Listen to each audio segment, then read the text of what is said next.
What's up, humans? Yay. Space for David to say something. All right, I didn't coordinate this. My bad. Yeah. How's it going? This is our third episode of Dayglow Show, aka just Dayglow, actually. But we've got a new URL that is dayglow.show, which is where you can watch and find all the other stuff. David built this page with a cool tool slash method slash process that he has documented called Linktree Exposed. Is that right? Sure. I mean, the name of my kind of newsletter is iShotJR Exposed. And so everything is something exposed. And so that one particular newsletter was Linktree Exposed because I wanted to show people how they can make their own Linktree without having to worry about whatever weird kind of surveillance and ads this company probably, thrives on in order to allow you to share a couple links on a simple web page. So I wanted to show a sort of cheap or free and relatively easy way to do the same thing. Yeah. Just laughing at the comments already. Oh, wow, you shot JR. That's a deep cut. Yeah, so on this page you can find all the different places to see what's going on with the show, including, actually, if you scroll down here, I'm going to try and pull up the collaboration doc for this episode. So for each episode that we do, one of the cool things about this format in particular is that we have a live collaboration doc running, and the link to that is in the description of this video. And also we'll be going up on that Linktree-esque page so that you can see in live real time as we pull up documentation pages, pull up different things that we're talking about, different pieces of hardware and stuff, and even code snippets and stuff that we're playing around with. We started out this show as just us two doing a little hacks and snacks thing together. And we would always be like, wait, what are you running there? Can you drop that to me? And so this is just sort of a continuation on that format. And we find that we like it a lot. Let us know what you think. Awesome. Cool. So I'm going to pull up today's one real quick. Yeah. I don't know why my browser hates me all of a sudden, but such is life. The fan noise over here is... Oh, that would be great. Thanks. Yeah. Oops, no, sorry. No? I almost dropped the link to our internal planning document, not the public live collaboration one, which is coming in just a second. Yeah, here we go. Okay. Close that. Open the other thing. Oh boy, browser. I just rebooted you! But here we go. Gremlin noises are obligatory when dealing with tech issues. There we go. There it is. So, you can see not only the description and all those links and good stuff, but also we'll be dropping stuff in here. And David, you've got some cool stuff to show off in a second. Sure. But let me make sure that we're not skipping over anything. Who are we? Oh man, that's a big question. Whoops. Did we skip that? Yeah, so we could do that real quick. You go first. I need to figure out who I am real quick. Okay. I've been using the term Renaissance nerd recently. I'm a weird hardware person who came out of FIRST Robotics and the hackerspace scene.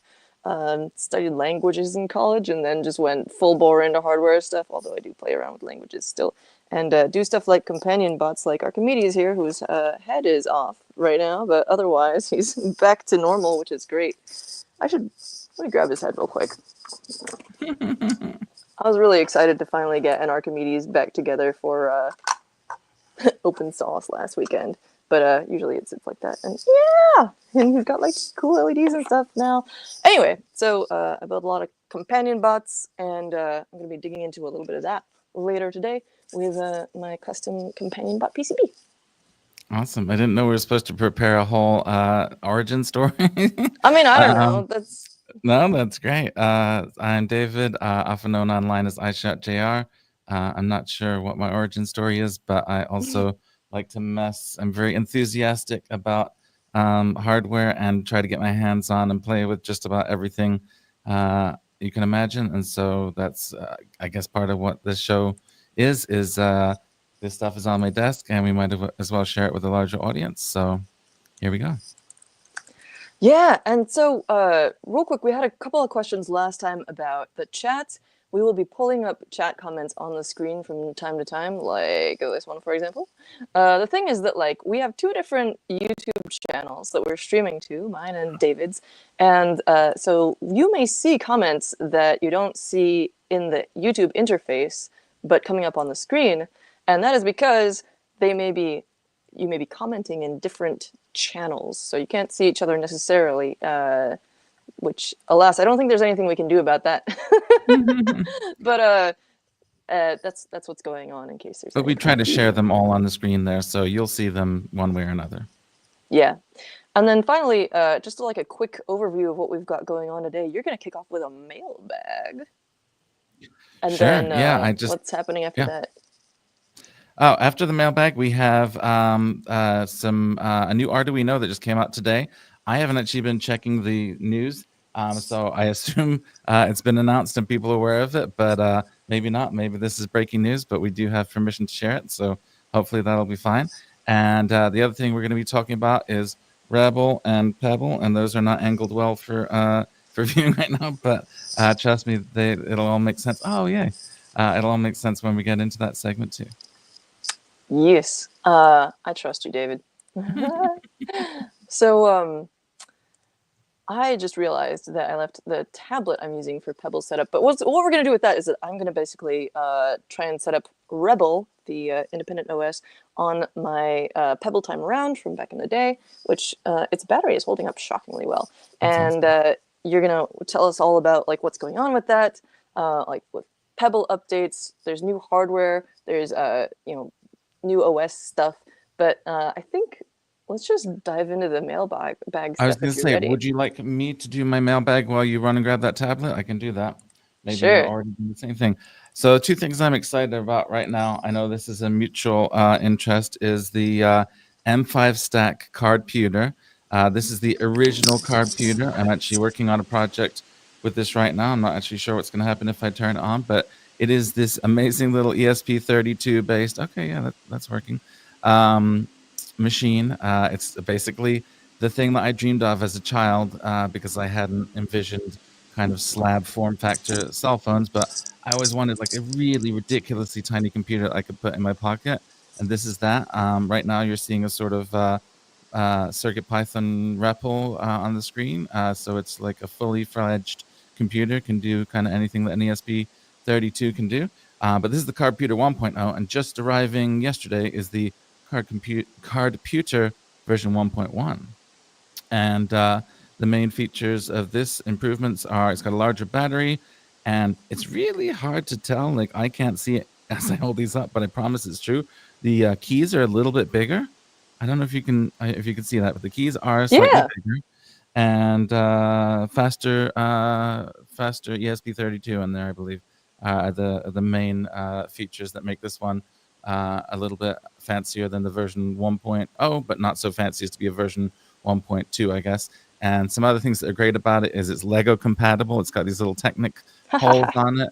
It's got a micro SD card, which mine right now is filled with that Signaloid, which is why my micro SD card is glowing. Kind of an unusual thing to see. And it's also got the Grove and I believe another connector that I can't remember where it is. I think it's got a couple different connectors on there. And microphone, Wi-Fi, all kinds of stuff. And it's just a self-contained little amazing computer. Oh, and it's magnetic. So after you like put a bunch of, after you made it whatever you want to do, like observing sensor values and stuff like that, you put a little graph on here, and you just like stick it on the wall, and it like continues to show. Oh, my camera's decided that it wants to go over there. Okay.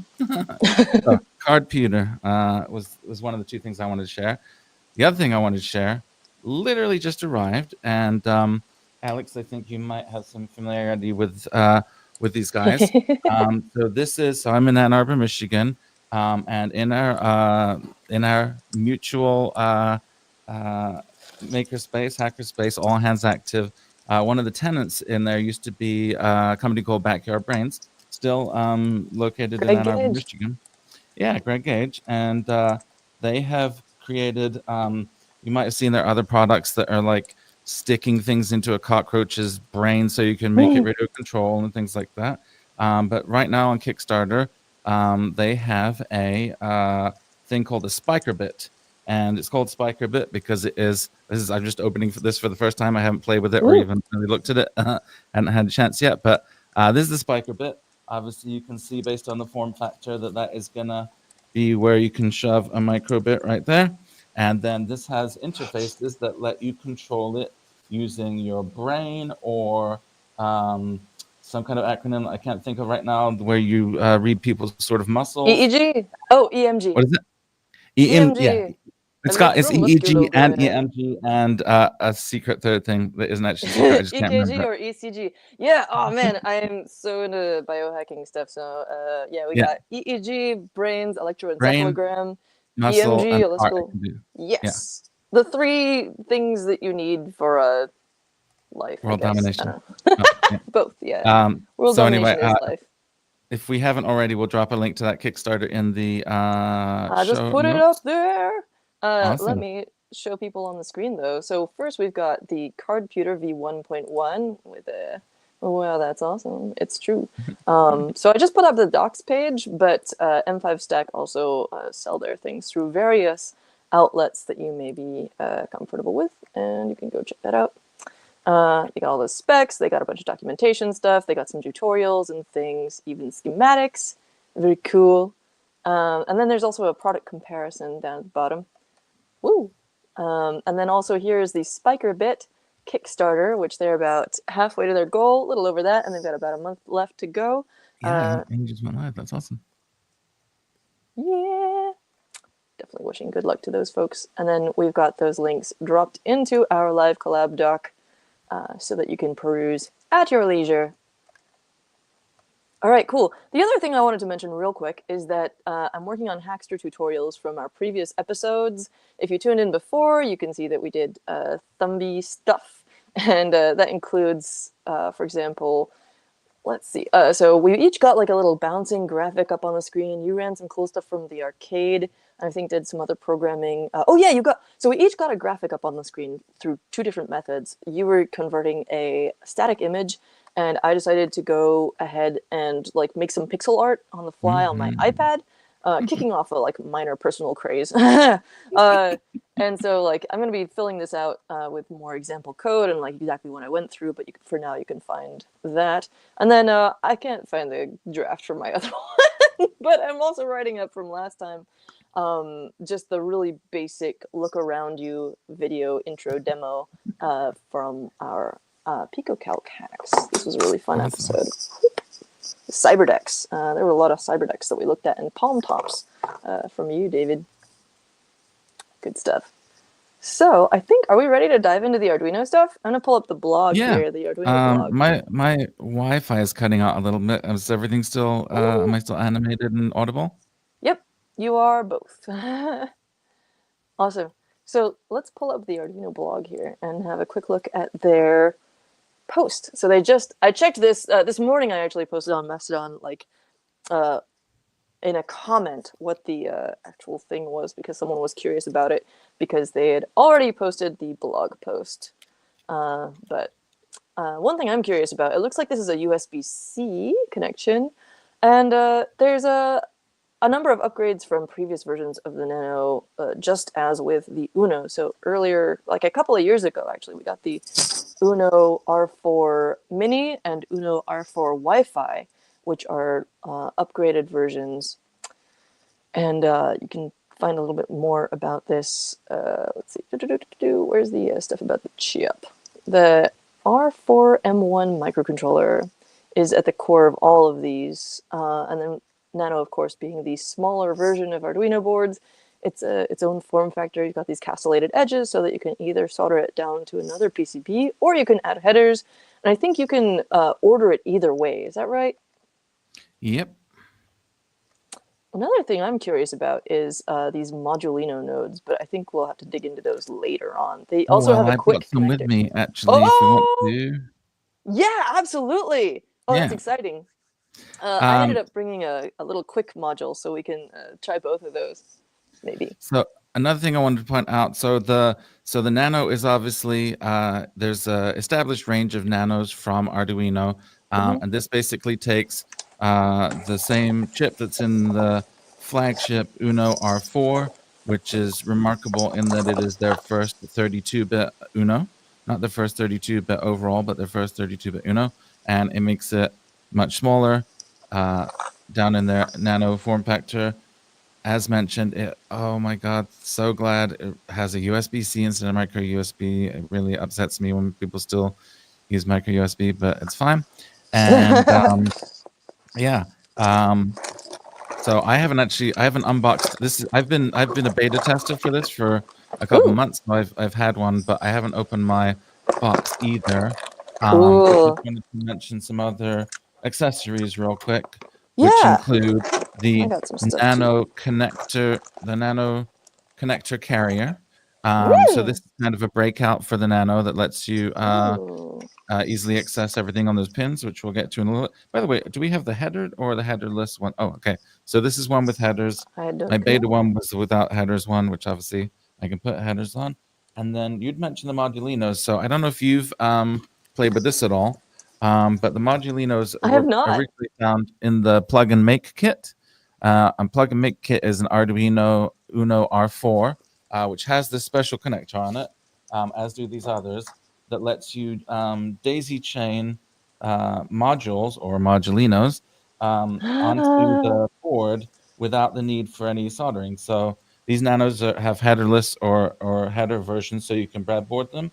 But I think the idea of the modulinos is you can take your Uno and you don't even have to mess with any kind of wires, because what you can do is grab a potentiometer, grab some buttons, I can't remember what all of these are, grab some LEDs, and then you can just daisy chain off the board, similar to quick connectors and other I2C things we've seen from other companies. But basically, the idea is no soldering required, not even any breadboarding required, and that's what the Modulinos are about. And I think a couple new Modulinos just came out that I don't have yet, but yeah, so that's what the whole deal is. I know that it's named that way because of Italian and stuff, but Yeah. for whatever reason, I'm getting all these like Ned Flanders vibes off of Modulino. Like, hi diddly ho, Modulino. Okay, we got like oh good, we've got some. The stream has been running fine so far for both of us. That's great. Oh, good. USB-C, yes. I refuse to buy anything with micro USB. And I was going to show real quick some previous some other like Arduino stuff. We've got the Arduino Alvic, which also runs on a Nano. This is an ESP32, I think. Yes, I Nano believe so. ESP32, and it also has USB-C. I've been like prototyping some 3D printable things that you can stick onto there, and that's going to be another tutorial actually, just modeling based things that you can model onto. And then there's also the Nano RP2040 from a little while ago, and then a little bit I'm going to be showing my companion core and how to use that with all nanos and also Teensy and other like Xiao and Qt Py and small boards. This one has actually been electrocuted at SuperCon, which is why it's got some burn marks on there. But that was the one that I had that like wasn't hooked up to anything. You'll see. Anyway, we'll get to that later though. So One last thing I wanted to mention about the Nano is also its price. So Arduino R4, the Wi-Fi version at least, is I think about $30 or something, and the Nano is $12.10. So that's another nice aspect of that board. If you don't need all the bells and whistles of the Wi-Fi big Uno, then you can get the much cheaper Nano. awesome. I'm gonna pull up the product page real quick just so we can have a look at it. But we got some good stuff going on in the chat about USB-C. Lol. Hey, sorry, David. I'll stop making you be front That's and center. quite all right. Here Give we the go. fans what they want. Yeah, this one's for the mums. Let's see. Here we go. Yes. So we're on euros right now. Interesting, because that would be significantly more than $12. What if we go into the US version? It's not giving me the pop-up, but that's fine. Usually when you go to the Arduino store, it will ask you which continent you're on, basically. Oh, here we go. Get out of here. I don't want to get up to 30 euros credit. I want to.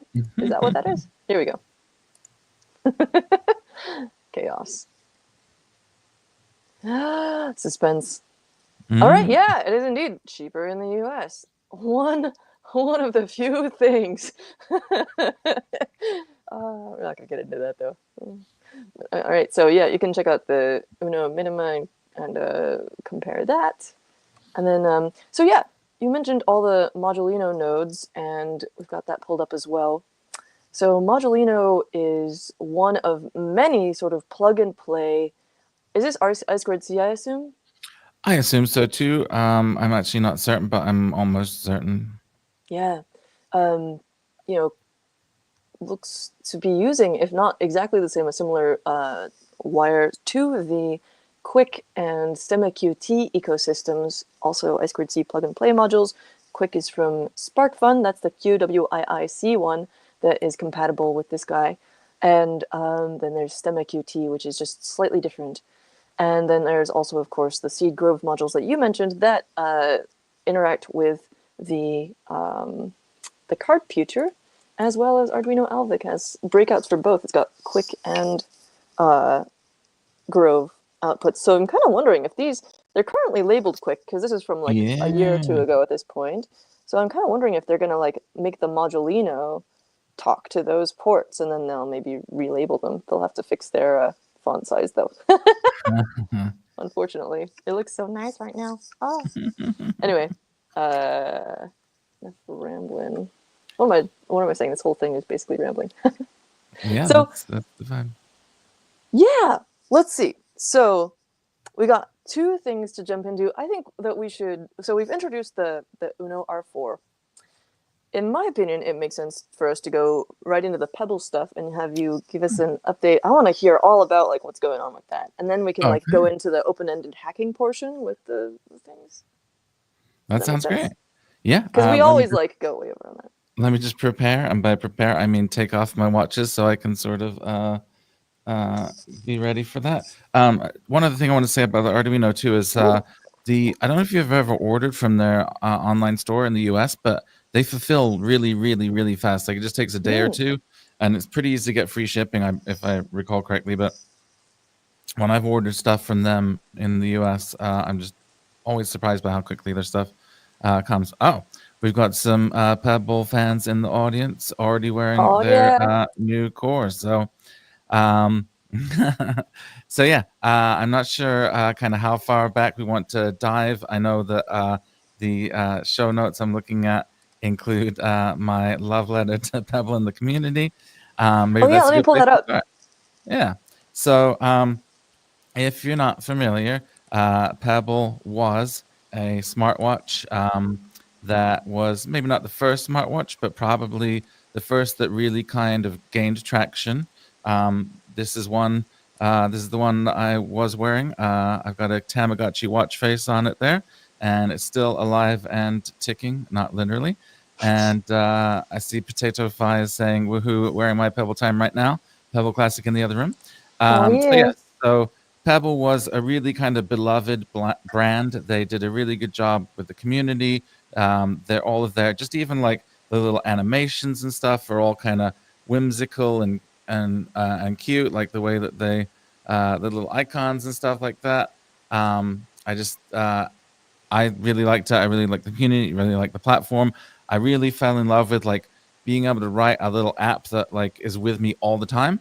So I just wear this on my wrist, and then I can, it's even more personal than a phone app, or definitely than like a web app or stuff like that. So I fell in love with Pebble.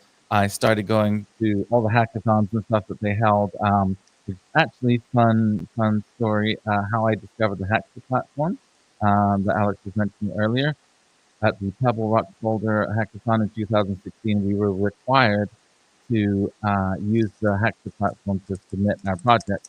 And me and my friend Brian, under the HackDad moniker, created a alternative smart strap. Most of the people who were in the hackathon were local from Boulder, but for us, something changed with the sound. I hear. Yeah, I think it's just your when you yeah, literally the When I button get icon. comfortable and lean back. Okay, I'll try not to be comfortable. No Um, comfort.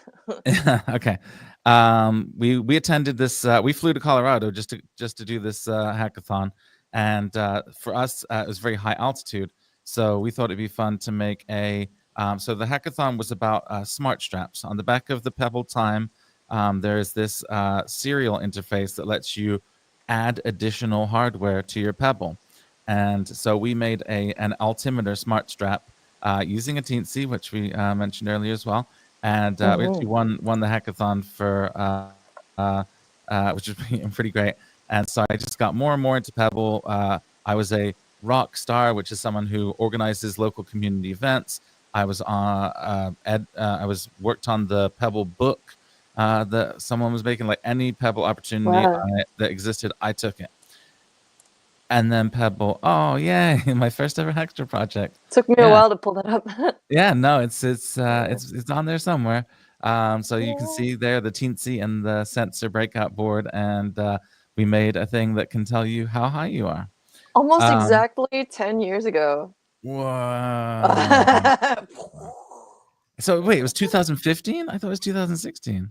Okay, crazy. No, the Yeah. hackathon tour we did was mostly was all in 2015, I think. That's Oh, okay. how I remember it. Yeah.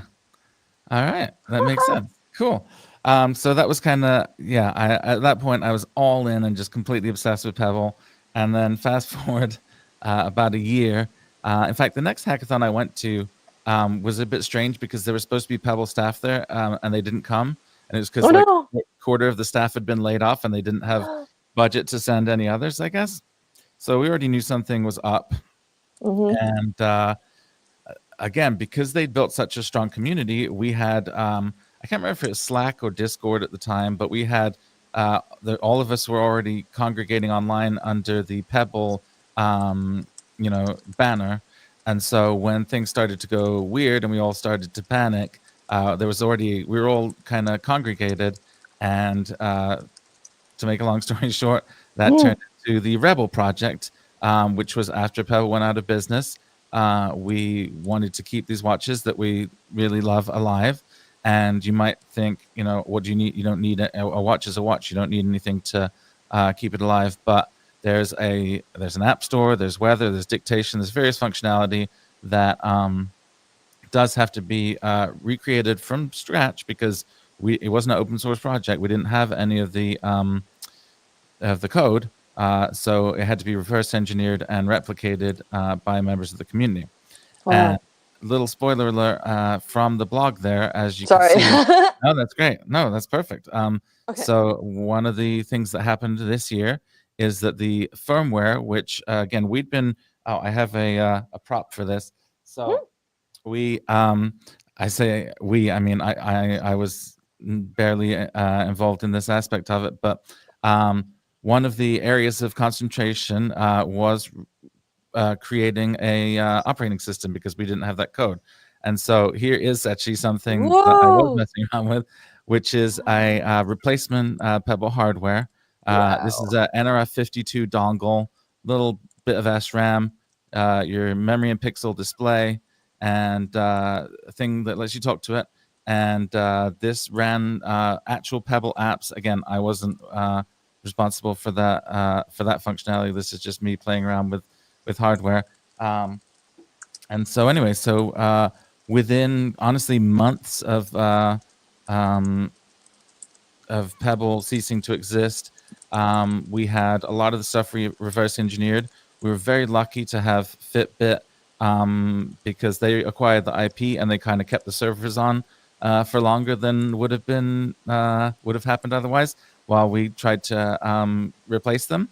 And so I think about a year and a half after Pebble was gone, we actually had those replacement web services. And when I say we, again, this was largely the work of one person, Catherine, who, yes, that's right, original asterisk. This is in fact, I'll get into that in a second. But so Catherine made web services for us and kind of allowed us to fully recreate the Pebble experience. We didn't have replacement firmware at that point, but everything just kind of worked for many years, more years than you would expect it to.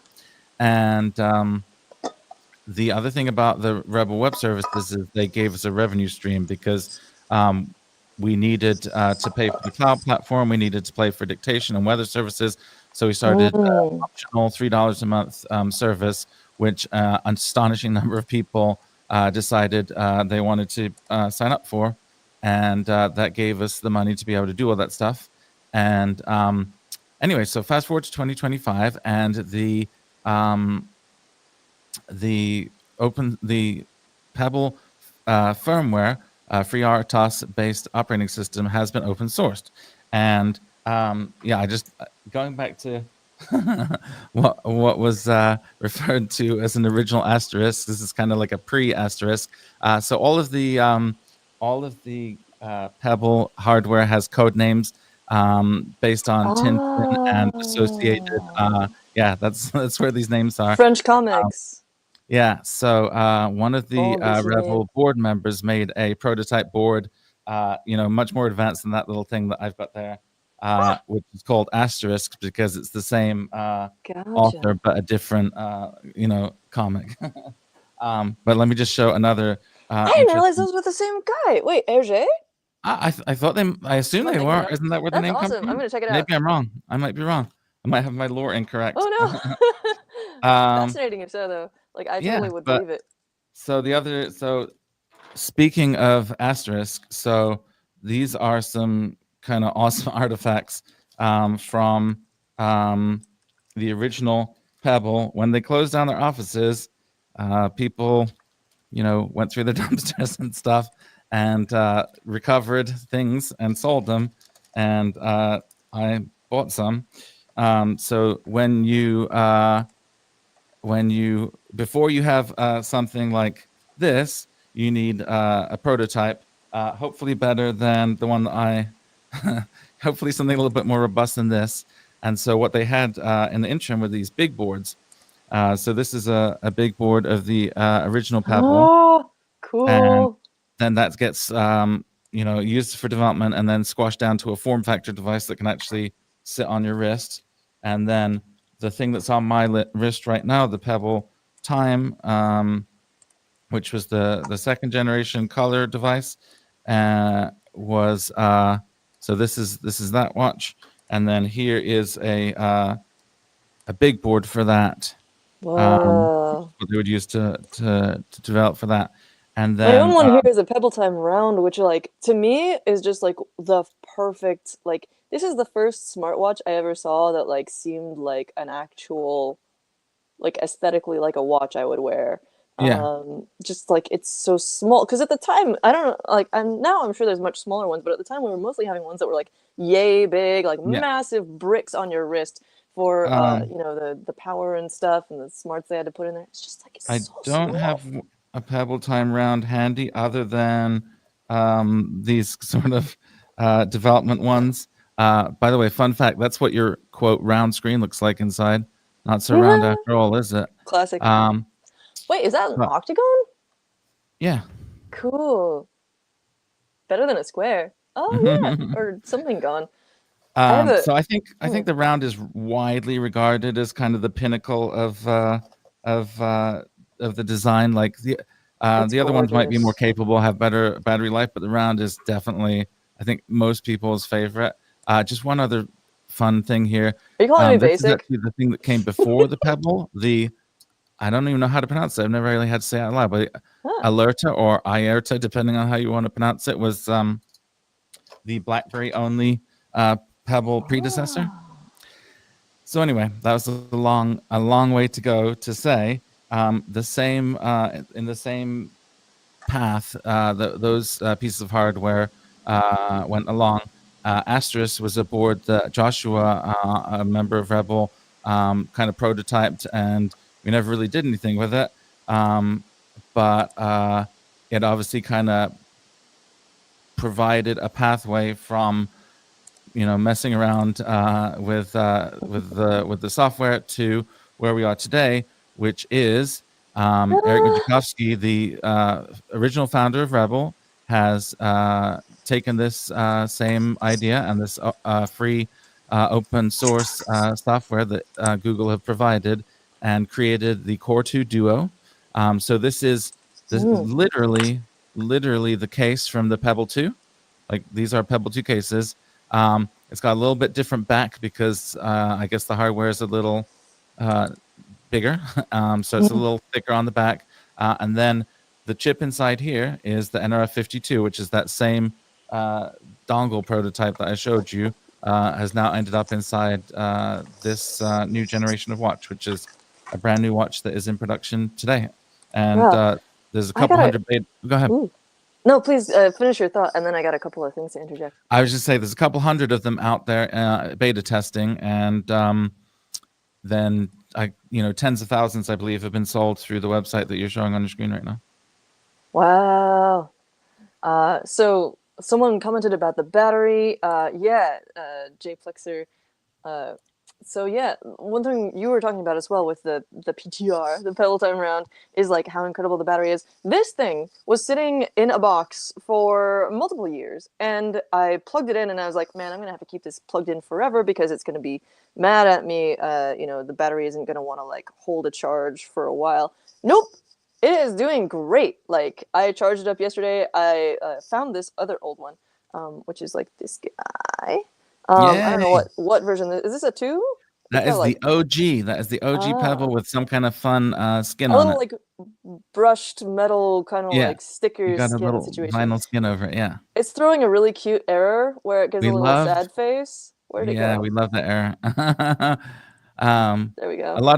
lot of the people in the audience making these comments, by the way, are people Rebel contributors or people from Oh, the cool. Rebel universe. I'm trying to translate people's Oh, they have different names in here. So I see like Potato Fi. I can recognize his emoji, his avatar, even though his name is different on here. And same with what JP. do the thing? I see in here. So feel free to let us know Oh.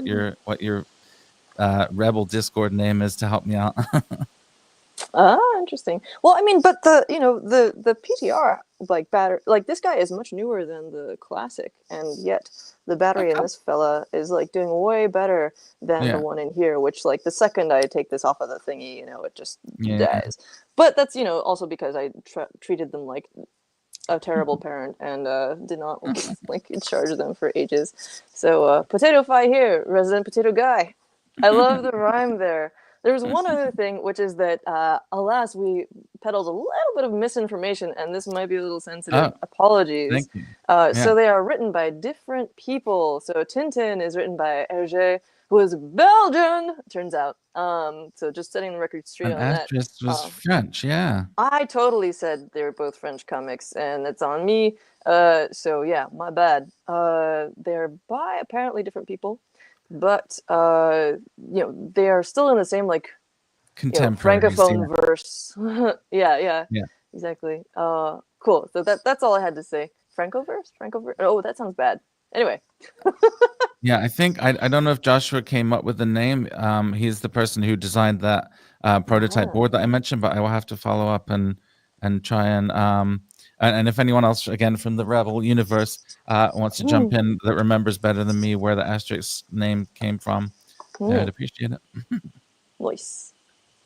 Cool. So, I was going to try and get the Rebel OS set up on my Pebble Time Round, even if it means, as I sadly think it probably does, means losing this beautiful Domokun themed watch face that I found someone else had made years and years ago. Isn't it so cute? I mean, we might be able to get it back. The Pebble, the Rebel App Store.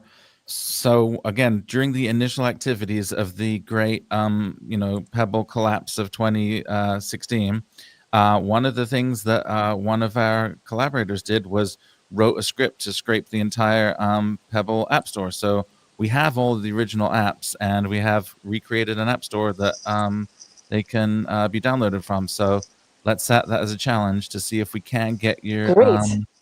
yeah, we'll see if we can get your watch face back. I would say the That makes me chances are really probably pretty happy good. because I love it. Oh God. And yeah, in my story, I kind of skipped over I interesting. skipped over from like the beginning to like, okay, and now there's new watches. And now we're going to step back a bit to the period in between, which is if you don't have a new watch, but you do have an original Pebble and you want to use it, this is how, and that is with the Rebel Web Services, which is what I believe we're going to look at. We're going to dig in. Shall I start going? Yeah, let's do it. Okay. And we're going to cheat a little bit because the Android experience is much easier than the iOS experience. So we chose to do an Android device today rather than iOS. And so I'm going to try and avoid the Hey, that's good. reflections as much as possible. But so full confession, I started. So this is also an ancient. Oh, it's upside down. Ancient tablet that is the only like reliably functional like Android device I have going right now, and I wanted to make sure that it was like going to function. So I started this process yesterday, just like resetting the device and signing in, like downloading the APK and stuff to make sure it would actually run. Because in the setup process, it makes you like say whether your whether your device is running Android OS 13 and earlier versus 14 and later or something like that. I'm just going to click into this. And mine's running Android 7, so that was an easy choice. Here we go. So I was like going through this being like, is this going to work? Yeah, here we go. So I'm running 13 or earlier. So I mean, the older the better with this stuff. Really? Oh, I figured, it might make sense because they were sort of contemporary. I think this was, a valid tablet around the same time that this was happening. So I pulled this up on the tablet itself so that I could download the APK.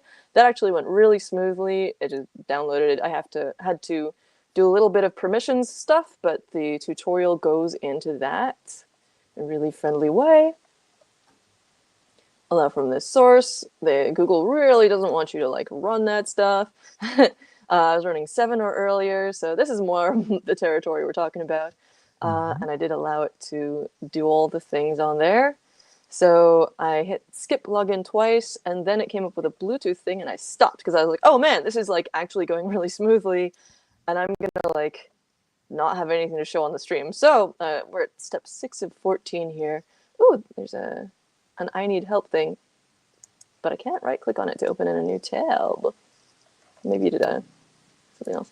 Anyway, choose the type of Pebble you have. Okay, so let's hit that. I'm going to pull up the tablet again and have a look at the that. Let's see. So here we are. This is where I stopped last night. Oh, and you can see the like APK there in my downloads. It's just like 25 megs. I'm a little worried. I kind of wonder if this tablet is slowly eating its own memory. We're going to hit Pebble Time Round. Dip. Do the thing. Oh. Okay, there we go. Pair Pebble. So I think that the Bluetooth is already enabled, but let me double check. Oh yeah, with the Bluetooth taskbar, yeah. So pair. Do I have to set this to pairing in actually, you know what? I'll go. What you might want to do on the watch itself actually is go into Bluetooth and forget any already existing connections if there are any. That'll help us. This makes sense. I also can like look at the actual docs. That's okay. Okay, here we go. So going into the Bluetooth settings on the watch. 1 second. Here we go. I wish I could get it to not automatically adjust brightness. That would be lovely. Thank you. I think if I push this away. No? Anyway, okay. So settings. I think if I go further. No, so if you press the back button real quick, it's going to be the middle button. There you go. Aha. Down one. Yeah. There you go. Bluetooth. Yep. Connection. And now just forget that device down there. Yeah. Oh my gosh. It's from like a bajillion years ago. Forget. If only it were so easy with everything else. Remember to also forget the Pebble's Bluetooth connection from your phone. Forget everything all the time. Okay, yeah, cool. I imagine you've forgotten that device even existed, so you're fine. Yeah. I'm going to turn the brightness up on this so that it stops being a jerk at me. But 1 second. How's the battery on the tablet? I adjusted the brightness before I got in here. What? Did the tablet itself, you said it was an old tablet, is the battery okay on that device? Yep, it's doing okay. Awesome. So, connection. Pebble time. Pair pebble. It's already got a little scroll wheel going on there. Let's see. So the app starts looking for nearby pebbles. It should shortly see your pebble as pebble XXXX, which can also be seen on the pebble, so you can confirm that the Look at phone is that. seeing the right watch. Now, this is Check it one out. thing. Don't worry about the fact that it says it's Pebble Time, Pebble Time, Pebble Time Round. They're basically the same. Just go for it. Gotcha. It is connecting. Hey! So I shall. Sure, I don't have that. Well, I don't have that stuff on here anyway.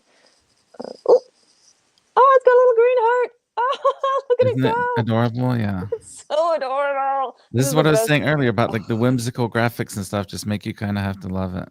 It's true. I do. I must. Set language, English. Do. Stop changing my brightness on me. Done. Okay, your Pebble is now updated with English. You can change the selection anytime from the settings menu.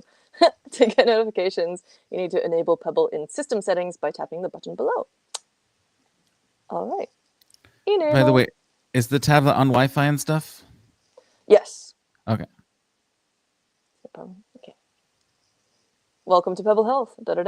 Track my sleep and activity so I can become a better me. That's a little presumptuous.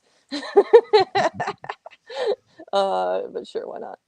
I want to sleep more. That is true. Oh, you know what? Maybe I'll just skip this later. Well, I'll do it real quick because it's not letting me skip. That's fine. Off screen. It doesn't know if you're lying. You can put whatever you want. I just had my birthday last week, so I gotta like put like the new number in. Oh no. No, I like it. Oh. I don't know. It's a victory, you know. I've continued surviving. Oh, good. Okay. Also, for last week, I spent the whole week doing creative projects that I had, and fixing stuff that I had been neglected and broken for too long. So that was very exciting. Cool. So this is working. So this is the Pebble app, and now I'm going to pull up. But it's running off of an APK, so it is definitely like the Rebble distributed one. Let's see what happens next. I don't think the Pebble privacy policy is valid anymore. Fair. Oh, we've got a lavender in the chat. I'm not sure if you're pulling the comments up, David. Actually, can you? I don't know that I can. I think that's just okay. You don't have an option. All right. But Lav is another awesome community member. Yeah, all I can do is delete, put user in timeout, or ban user, and I don't want to do any of those things. I can't. I can't promote them up. But yeah, this is the little. Okay, actually, did you want to show the screenshot that you sent me? Shall I show it? Oh yeah, that'd be amazing. Yeah, Labs. Yeah. So totally I'm noticing a little consistency here between our little fella and your avatar. What's going on here, David? So that was just rendering that Joshua, one of our collaborators, was working on last night, and I had asked if I could share it in our live stream, and Joshua came back with his version with the Lav Ghost on it. So I thought that was the best version to share. That is so cute. Are you? So wait, that's an exploded view of a Pebble 2, which is the device that the Core 2 Duo is kind of based on, the spiritual successor of. Yeah, as JP says, Lav is awesome graphic designer, and I would say UX expert that creates all of our Figmas and all of the those kind of tools, artifacts. I'm not quite sure what the right word is, but yeah, assets. Assets, yeah. It does look like a similar style to some of the previous Pebble stuff, and I'm wondering if that's like an intentional thing, or did Lavender design those things? No, and I mean, it's just we've tried to emulate. Gotcha. Like if you look at the Rebel website, it looks kind of the same design language as the original Pebble stuff, just because we like it and we want to kind of continue that vibe. People have made lots of icons and things like that. And as Potato-Fi says, thank you, Lev, for keeping Pebble's art style alive and unified. It's gorgeous. I love this little ghosty. It's so cute. Please tell me So that's somewhere in the OS. so right now you have the watch working, but you don't have the Pebble activated. Sorry, you don't have the Rebel web services activated. Okay, so I have to go to boot.rebel.io on my tablet. Yeah, and one tricky thing I should be thinking about is you will need an SSO. We didn't want to build Wait a minute. a account system, so Oh, you'll okay. need to auth via one of these mostly crappy platforms that you have to I choose did from. Just so you know. set up. Cool. Sorry to talk over you. My bad. No, you're great. Go do the thing. There we go. So going to boot.rebel.io, and I Mm-hmm. think I did create a Rebel account. Oh, It's awesome. just hooked up to my Google, so we'll Oh, see. I probably fantastic. didn't log into that on Firefox yet, though, but we'll make Yeah, that happen real quick. and just to explain a little bit about what's going on here, there was many amazing gifts that the Pebble team bestowed upon us, and one of them was the fact that they have the ability to offer alternate endpoints for the services provided by the watch. And so that's what is being exploited here is we are saying, hey, instead of going to pebble.com to do this, to get the app store or whatever, use this URL that we created. So I'm still typing my password. Would you like to tell us a little bit about this blog post that you wrote back in the day? Because I kind of skipped over Ooh. that. Which Where'd it blog go? post The is it? I open wrote a letter. lot Here we of blog go. posts back in the day. Oh. Unless you already did that and I kind of missed it because I was doing other stuff. Sure. Yeah, that was just I'm not sure exactly what like the precise timing is, but a couple of days before there was a thing called Rebel, I think I put together that blog post about kind of how much I loved Pebble and all the great experiences I'd had and etc. So the picture at the top there is from that Ottawa hackathon that me and my friend Rob also won, and you can see a Pebble Time Woo! Round. So that was a Pebble Time Round themed hackathon there, and I just had so many great experiences with the community, with the hackathons, with the quote Rockstar program, and Woo! all of that. I wasn't ready to let Pebble go away, even if the company was no longer in existence. And there was a large number of similarly minded folks, again, kind of created from the strength of the community that Pebble had created while they were alive, the developer community and the larger community. And, a couple of days, I think, after I wrote this blog post, you'll find the first blog post on rebel.io because we came up with the name Rebel and started doing all the reverse engineering that I was talking about earlier, and Rebel became a thing. Very cool. Lots of stuff in here to dig Uh-huh. through. So everyone, you can find that in the description to this video as well as in our collab document. As with a bunch of other stuff I've been dropping in here, but David's various articles are up here. So I got that running. Now I'm back on the boot.rebel.io page. Also, hi Paul, creator of Hey, the Paul. Teensy, which we called out a couple of times, I and know. I also, hope Paul got to hear us say teensy a bunch of times earlier. well, if not, then we'll get back to it later. Nope. It's telling me to go to boot.rebel.io while I'm at boot.rebel.io, but I think it's because I was on the off page. So just let me go there. Oh, it still says in order to continue, please go to boot.rebel.io on your phone. I am on my phone. I mean, my equivalent of a phone. Let's see if I can figure out a way to get around this. What if I use a different browser so that it knows I'm not on a computer desktop thing? Can I just say, oh, there we go. Haha, okay, I had to disable Nice. That's some desktop good site. debugging there. I was like, I have not seen this before. I wonder what's going on. I have done QA before, and we'll do it again. Make sure you have this page open on the device on which you use the official Pebble app, which actually I'm not sure. Well, oh yeah, I guess I did install that. That's the APK from before. Once you tap the button, the Pebble Android app will launch. One of three things will then happen. Oh, we got some suspense. Choose your own A Rebel adventure, screen yeah. will appear. It may have an orange spinner above it. You may ignore this. Thank you. The old Pebble login screen may appear. If this happens, close the app from the app switcher and open it again. A Rebel screen should now appear. This is so cool. Or nothing. If this happens, tap the little menu in the top right corner, then tap settings. At this point, either a Rebel screen will appear or nothing interesting. In this case, scroll down to account and make sure you are logged out. If not, tap it to log out. Tap it to log out, etc. So, in Since any this is case, a once you fresh install, it should be hopefully one of the easier options. great, awesome. So once we tap the button on the Pebble app's Welcome to Rebel screen, we're done. If the Pebble disconnects, just tap the usual We're almost done. button. We then have to go look for your watch face and see if we can reinstall it. Yeah. Okay. Hey. Okay. So we switched back to the app. We did indeed get a thing happening. I've got a little, what looks like a little Android guy up in the top corner. I'm gonna hit skip login again, like before, I guess. Should I log in? I don't know. Okay, let's see. This says I should sign in through boot.rebel.io, but that's a previous step. So I hit switch to Rebel or launch app or something. So now I'm looking at the docs pages here. If you get back to the Pebble app and don't see the screen, e.g. you see the login screen again, go back to the browser and press switch to Rebel again. Okay.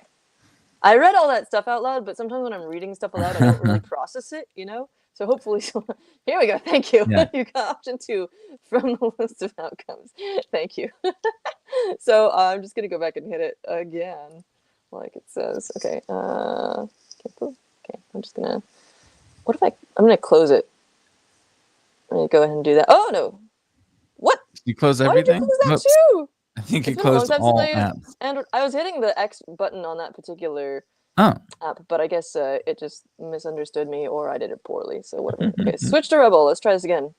Yes, I would like to leave Firefox to view the content. Oh, it still says skip login screen. I wish that I had screenshotted that previous page because again, I was reading it aloud and didn't really process it. I wish that I'd gone should've done through that. this process again more you know recently so I could remember how it works, but Maybe I can go back. Let's see. Nope. Well, this is why we have the chaos aspect. I'm and already this logged is why in. we Don't have make me do it helpful folks again. Don't. Oh no, it's gonna make me log in again to Google, which means connecting it up to my. I have to like launch on another device and do stuff real quick. Mm-hmm. It'll just be real quick. Not using security key because I don't have anything here. Please feel free to jump in with JP really enjoys the content. chaos aspect, which is kind of the theme of the show. So that's appropriate. It's more QA, right? I've only ever seen it. I've seen it go twice before and then work. That's been my typical experience. Is that you have to do it twice, but. Oh, I got locked into a whole. Okay. It found me again, but it's telling me I'm all set again. So, oh dear. Get started now. What if I just like hit this? Oh, yay! Great. Okay. Yeah. Now, one of the things I did last night was remember how to take a screenshot on this thing. So I'm going to do that so I can actually look at it. Okay. So either ignore or in this case, close it from the app switcher and open it again. Rebel screen should now appear or nothing. Okay, cool. Right. So is that the real switch page to Rebel? Okay. This is the real one. Okay, cool. It's the real deal. I keep getting this login screen. I wonder if this also thinks that I'm on like a desktop, maybe? No, because it was treating it just fine.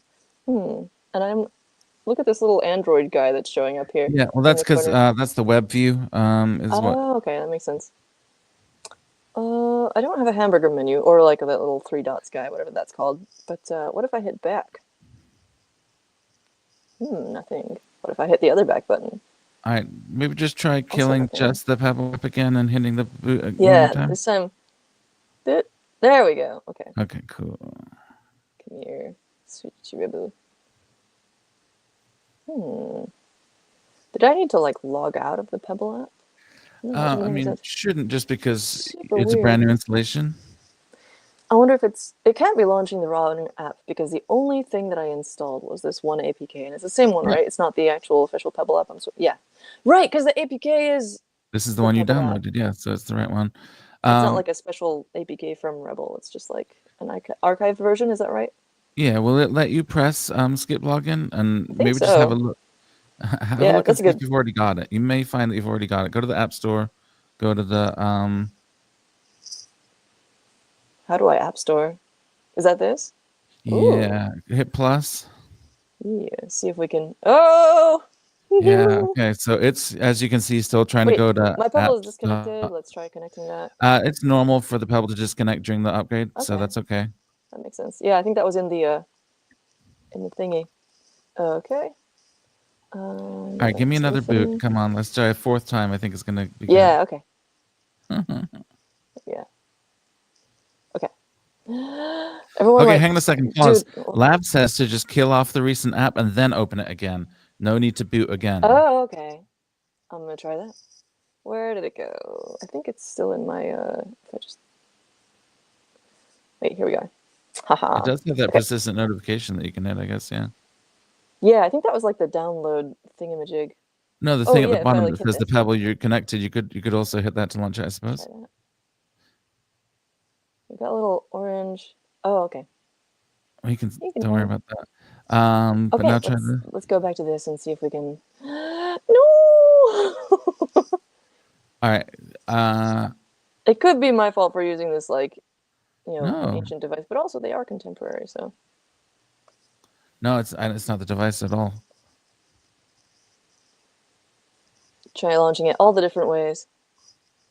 These are, I think, just like they're not hooked up to my Google situation. I wonder if I've got like a permissions issue of some type, but I don't think so. But let me go check in my settings and see if there's anything there that's like I blocking mean, everything stuff. you're doing is fairly normal of the experience. Oh, that's a good idea. Your app might not Ah, be. It might not really be getting killed when you swipe it. that Let's makes try sense. really killing it to death with fine.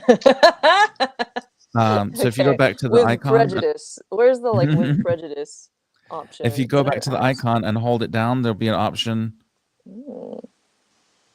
You might be able to get. Yeah, go to the Pebble, then hold it down, Oops. and that. Well, Oh, that's fine. maybe it might be different on this version of Android or something. I can't remember quite how Yeah, Android 7 ASUS has works. some like weird situation with Okay. their whole stuff. This is probably why I was jumping into it Yeah. yesterday. But if I click on this, I think I can like force stop. There we go. Yeah. Good It may job. misbehave. Well, Awesome. I aim to misbehave. Also, it's already misbehaving, so. I wonder if this thing like just has problems for stopping stuff. I'm gonna restart this tablet. Is what I'm gonna do, and Give it that'll one more like try before you definitely. do that. Give it one more try. Just try Oh yeah, okay. I see what you opening mean. the The app other one more thing. time. Yeah. Okay. What if I like do that and then force stop? Hey, okay. That looks like it might have actually worked. Naughty app. Destroy all apps. We've got all these great comments here. If you'd like to read through these actually while I do this stupid thing. Sure. Yeah. So It Lav might. is offering continual advice with the setup process as an expert Rebeler. Okay. But yeah, Gonna... as Lav says, boot isn't usually the clunky part. So hopefully this restart will help. I am not sure, but You yeah. jinxed it. It's okay, Potato Pie. Chipperdoodle's jumping in with destroy all apps. Valid. I like how you can see like the random like little bits Yeah. of my studio around here. Fortunately, it's up, so you can't see the terrible stuff. But we had a thing like this last time with the Pico Calc, where it was like an awesome reflection / presentation. that's what happens with the all the glossy stuff. Hey, we've got Rob saying, I think the Pebble's cute icons Hey, and Rob! animations were designed by the guy who designed the web OS interface. Gotcha. But Rob is who I mentioned earlier. I went to the Ottawa hackathon with, where we won that Pebble Time round in the picture. Ha! Cool. Also, what's up, Rob? Boot isn't usually the clinky part. You read that one already. Paul Stofford, naughty app, indeed. Okay. We're looking for the screen with the rocket and the ready to rebel button. This is taking Yeah. a while. Sorry. That's But okay. actually, here we go. Maybe Back this to will be the magic that we needed. swipe up. Swipe up. I didn't All put right, a so code are on we here. just So it's opening Pebble, or are we rebooting or are we doing the boot process again and then opening Pebble? it sounded from what Lav said before that we could just we didn't have to re-go into the browser and launch it from there. But usually it just looks like clicking. Using. Oh no! All right, cool. So I'm gonna hit the app and see what happens. Yes, it sounds like maybe you can confirm this, Lev, but it sounds like the launching of the app from the browser is not the key part. Let's try this. Ah, it hates me. Okay, I'm gonna go and double check. Do maybe try the log out real quick. Okay, yeah. How can I log out? Okay. So it's under the fourth thing, which is your settings. Yeah. Oh, you can choose units, language settings, hide the persistent notification. Yeah, sure. Is that on the tablet screen or on the Pebble screen? That was the one that was in the drop down that I said Okay, that yeah. we tapped on earlier. It kind of makes the app less reliable. Oh no. Okay. Wait, some disabling it makes it less reliable, or disabling it makes it less. Yeah, okay, uncheck your thing for now is what I'd suggest. Yeah. Oh, well, it thinks that I'm. Okay. So I'm not logged in here. Okay. Let's try the Firefox. I mean, I didn't think so, because how would you be on a brand new installed app? But Lav says swipe the app away, and then do the boot process to launch the app. Okay, yeah. Swipe it away. It's swiped. Cool. Okay. So one more time. Or try the boot in the web browser again. So No, exactly what you did. You're good. Alas. Well, okay. The good news is this thing is working, which is rad, and we got the Rebel OS on it. And the sad thing is that I can't seem to install other watch faces. But let's keep trying other stuff. Start it up by opening the link. Hey, there we go. Let me. Wait, it's something different. It looks kind of the same to me, where it's like it's still taking me back to the Pebble login screen. But let me know if I'm wrong.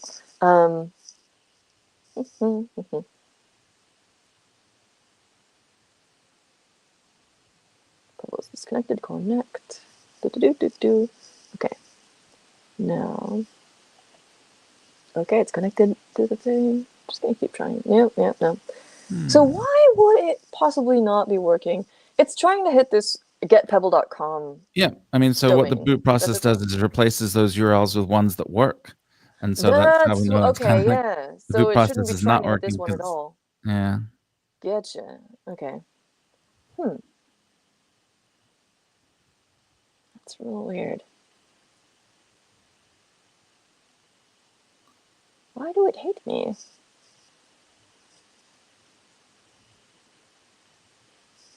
Okay, so if I think through this a little bit, so what we did with Rebel was hit this up, we signed in.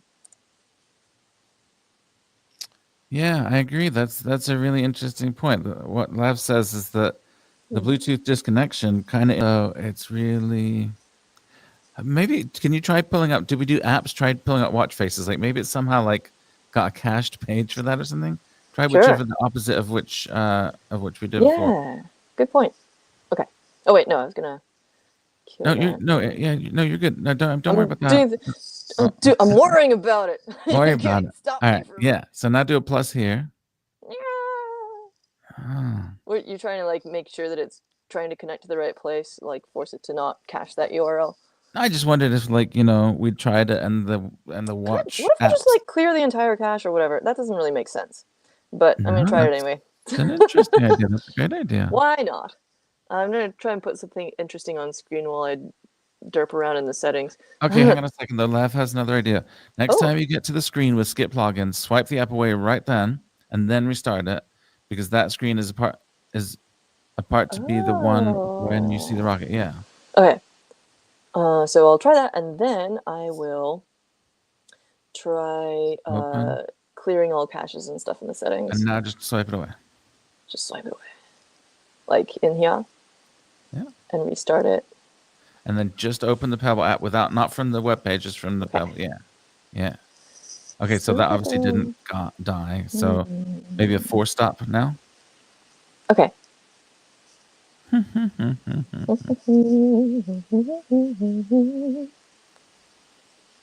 Not you.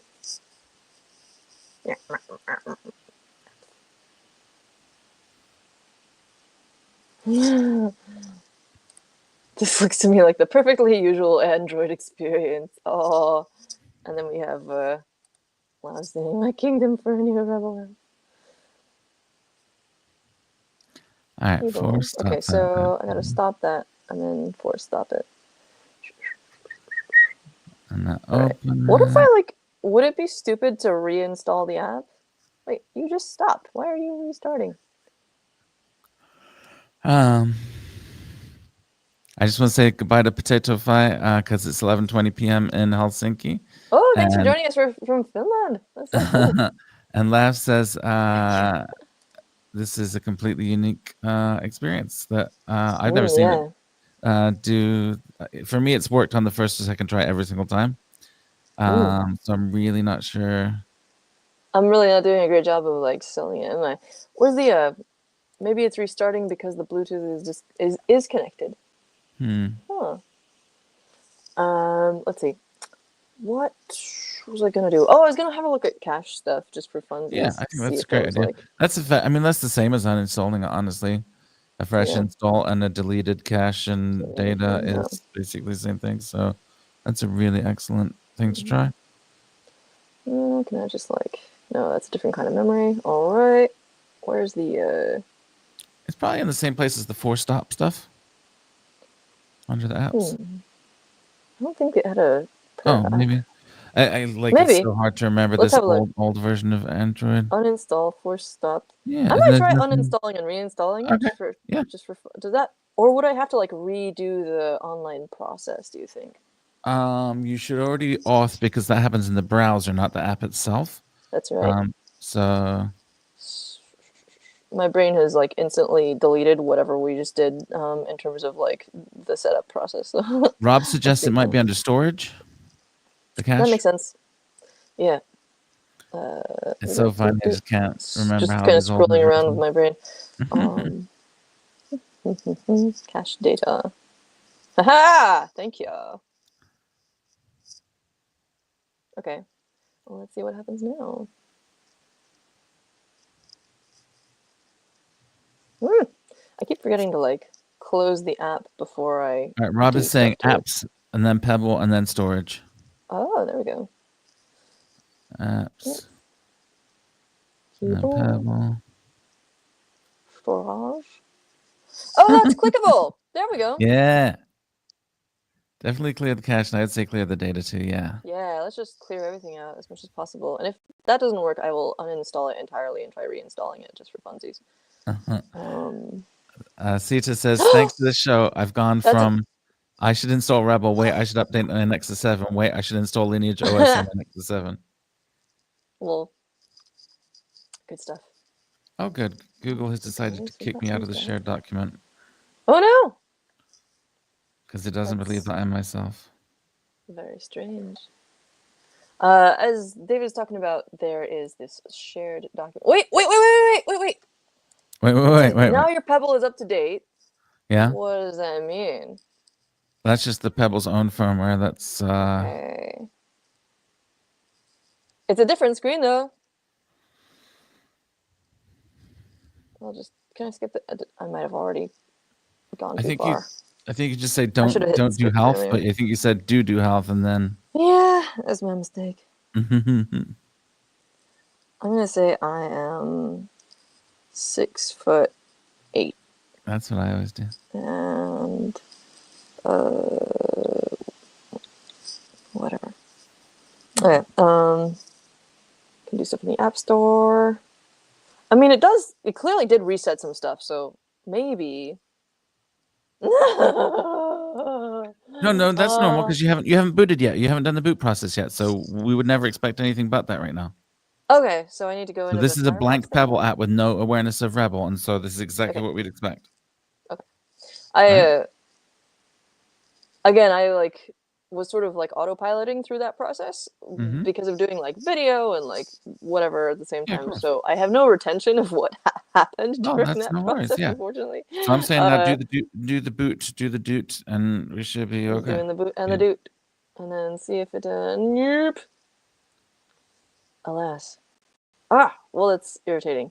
So we've done everything. Oh, well, okay. The other thing that I was thinking of was maybe we can uninstall it.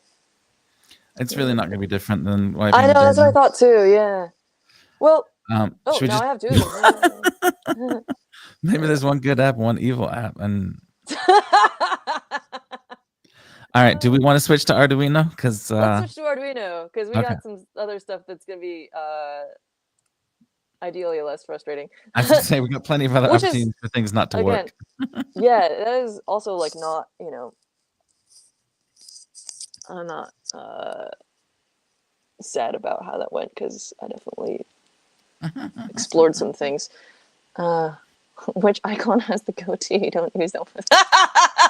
The evil Pebble / Rebel app will of course have a goatee, and yeah, if this is like Bizarro World Pebble, then it will have like this crystalline looking skin type. Did you ever watch like Bizarro? Was it Superman or whatever? I did Who not. No, I'm he familiar had with this the whole like idea, but yeah. stilted way of talking and had this like he looked like a crystal man. Lav is still trying to help me Pebble, via not a tribble. DMs, but I think we're going to give up for today. But we'll investigate Yeah, it and figure it out later. I feel good that we stuck with it for as long as we did, though. Yeah. So perhaps not the most riveting bit so far, but you know what I'm going to do? Actually, starting this episode and ideally retroactively as well, I'm going to be adding timestamps so that you can actually skip to a particular part of the video. So if you sat through all that, you won't have to do it again if you want to come back and watch another part of it. Bizarro talk was inconsistently like opposite day speak and silly grammar. Yeah. Am I right that was Superman? I could have that wrong. I read some like Superman and some Spider-Man and when I was a kiddo. But it was from like the 70s or something. So, Arduino time. All right. Arduino o'clock. So excited for this. Ooh, don't put it over there. Put it over there, Alex. Okay. So just to recap for anyone just joining, for the Arduino content and not the Pebble content, we're looking at the Arduino Nano R4, which is a smallified version of the Arduino Uno R4. It just came out today. It just announced today, and we've got a couple to unbox and play with and enjoy. And you can find all that info in the collaboration doc, which is in the description to this video. You can find all the good stuff. All right, so just kicking this off a little bit, I've got, what I'm going to be doing is trying to replace one of my companion core-based robots heart core situation with the R4 and see what I can do with it. So you've got was it a Modulino situation? Yeah. Some device, some peripherals, to use an actual word. Yep. And I've got this quick module, and I think it could be fun, personally, to try and hook up this SparkFun environmental sensor to one of mine. And if you wanted to like hook up your Modulino and try and get that working, I think that could be cool. Yeah. Chipperdoodle says Renaissance was such an unexpected partnership. Did not expect that from that company. Yeah, I believe that they invested about $10 million in Arduino. And so they said, hey, let's use your chips. I have a pink Arduino from Renaissance from like 10 years ago that I got at, I think, Embedded World. I got to find it. I'm going to run off and try to find it real quick. Hardcore R4, so many rhymes possible. Absolutely. Oh, from Concrete Dog. Concrete Dog was chiming in on our last video about the PicoCalc and has done some cool stuff recently in terms of like blog posts with that, but also has come out with, let me pull this up Concrete Yeah. Dog Source Magazine. It is a magazine about hardware, open source hardware specifically, I think, that you can download for free. And inside, and you can share it around as much as you want.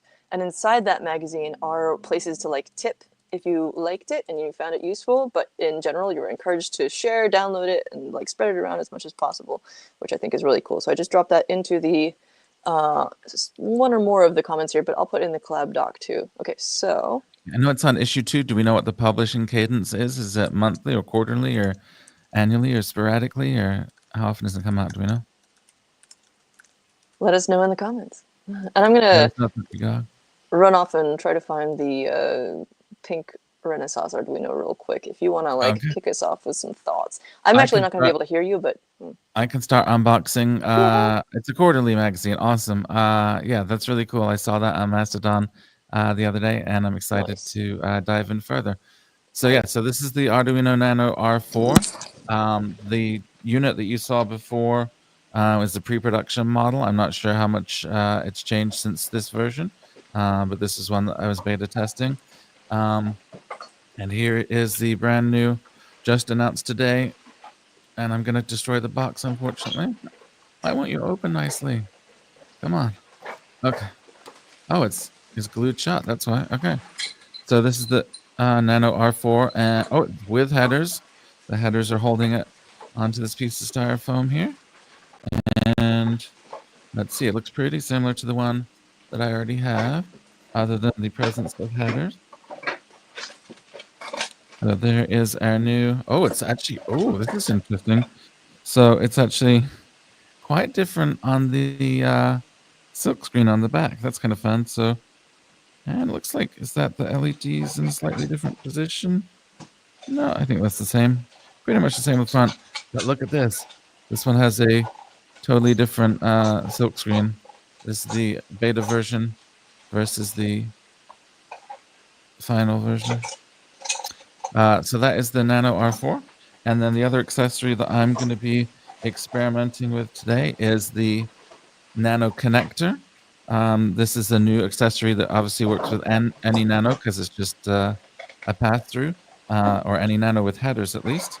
And so let's break this one out of its little house, hopefully without hurting the box too much. Man, I don't like that they glue these. Used to be able to just pop it open, and now oh, it's because I'm opening it wrong. Ooh, I think what's I'm that? supposed to open it from the side, but still glue. I don't like it. Oh, is this the expander thingy? Cool. Yeah, this is the expander thingy. But I was just complaining that the remember the Arduino boxes used to be like open from the top, and you could just pop it open. I have a stack of like 30 or 40 Arduino boxes of all the Arduinos I've ever had, and they're all kind of like mint in box. Well, they're mint not in their box. They're just the box. Yeah. But now this new one, it kind of like doesn't let you do that because it's glued. Alas. But anyway, so there's the go ahead. So I just noticed that on my R4 board, it's got a similar situation going on, but I can also like open it from the sides, I think. I tried it, man. It's not easy. I don't like it. It's true. It's not easy. Oh no, it's also glued. Oh yeah, no. That's what I'm saying. Oh, I see what you mean. Oh, okay. JP is back. Yeah, unfortunately, we couldn't get it to work. No, there's some weirdness we'll keep trying offline. Oh, either mine's upside down or it's missing. Oh no. Oh no, it's in there. Okay, check this out. Oh no, it's missing. It's not missing.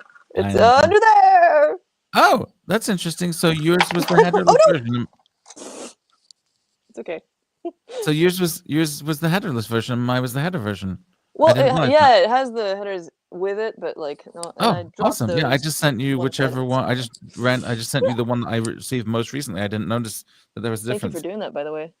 So on the expander here, it says USB at the top.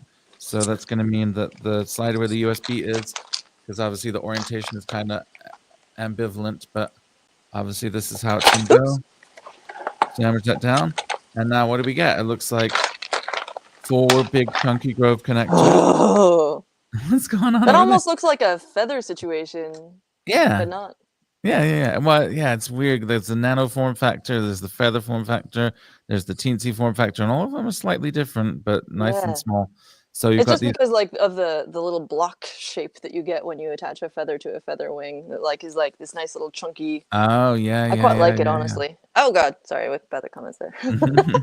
yeah. Okay, chaos. So yeah, that this is this. You got your double headers so that you can easily add some DuPont cables there and access whatever you want from those pins, and then the Seed Grove and the Modulino slash Quick slash Stemma QT on the bottom.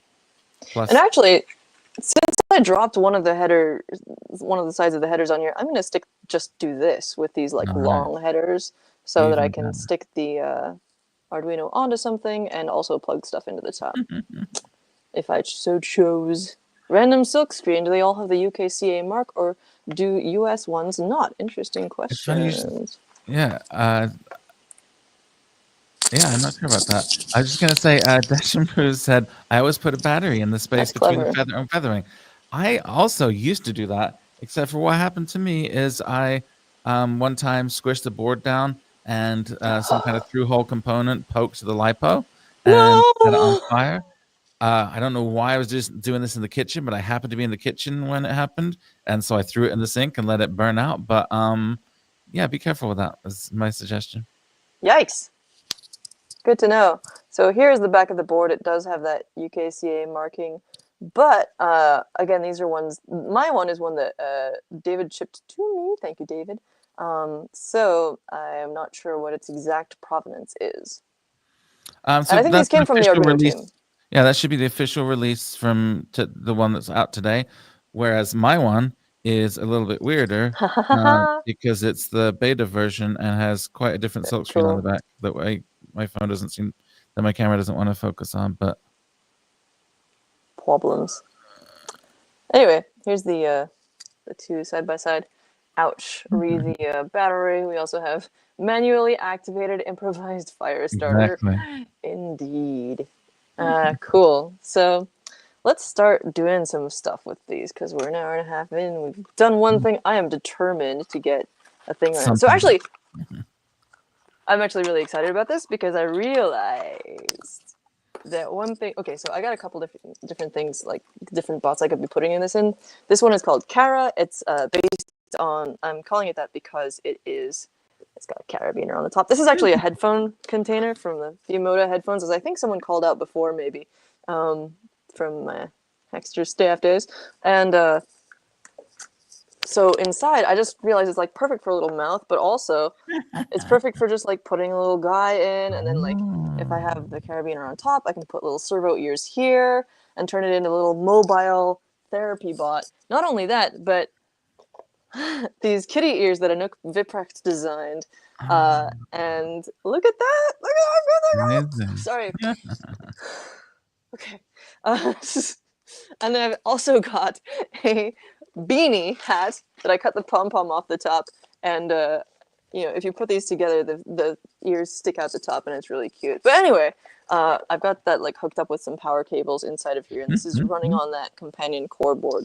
But the other one I realized is that this Arduino Nano R4 has an RTC and a VRTC pin for powering that, and so I thought that I would use this guy because I've been working on planning on making a Prince Stolas version of Archimedes, my Albot, and the goal with that is he's based on this demon prince that like tells people about astronomy and the stars and precious stones and plants, useful plants. So point being, he's shaped like a little owl with long legs and a tiny crown, and I think that sounds adorable. And this format, in my mind, is too tall and tiny to wear as a shoulder bot because the mount it's too leggy. And wait, but Stolas is gangly. It's exactly the gangly bot. He's got a little companion core in the middle there that he's based on, and is running a Nano of some type. I think this is the Arduino Nano 33 BLE Sense. So I'm gonna replace him with like black components and make him sit in my little mug because that's where he lives. Would it be easy for you to pull up a reference picture of this guy? Because the picture's quite striking. It's so cute. Let me pull it up. Also, I went looking for that Renaissance Arduino, Oh, yeah. the pink one, and I found my little case where it usually lives, but I couldn't All you could find it. find is 4 other colors: blue, purple, red, and something else. Yeah, this is in fact not a SparkFun one. This is a Seeduino Oh, Arch yeah, I remember that something. one. Yeah, yeah. And then we've got a Maker Uno, which is a really cool company that make all these, Yeah, like it's got little side. indicator Yeah, LEDs and stuff. yeah.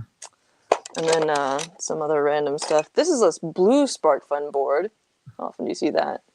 And this one honestly makes me think of McDonald's, the seed one. And then we've got a Metro from Adafruit, but I don't know what I did with that Renaissance one.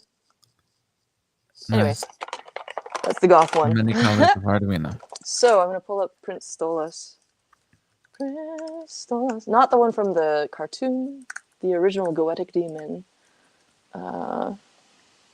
And I actually started building what I thought would be a Stolas bot years ago and made a really weird little Hextrude work in progress tutorial.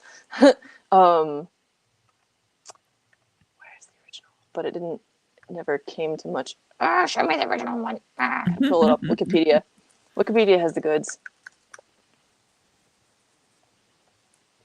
In the meantime, yeah, what are you up to? So yeah, I guess I'll give it a try and get some modulinos working, see what modulinos we got, and what we can do with them.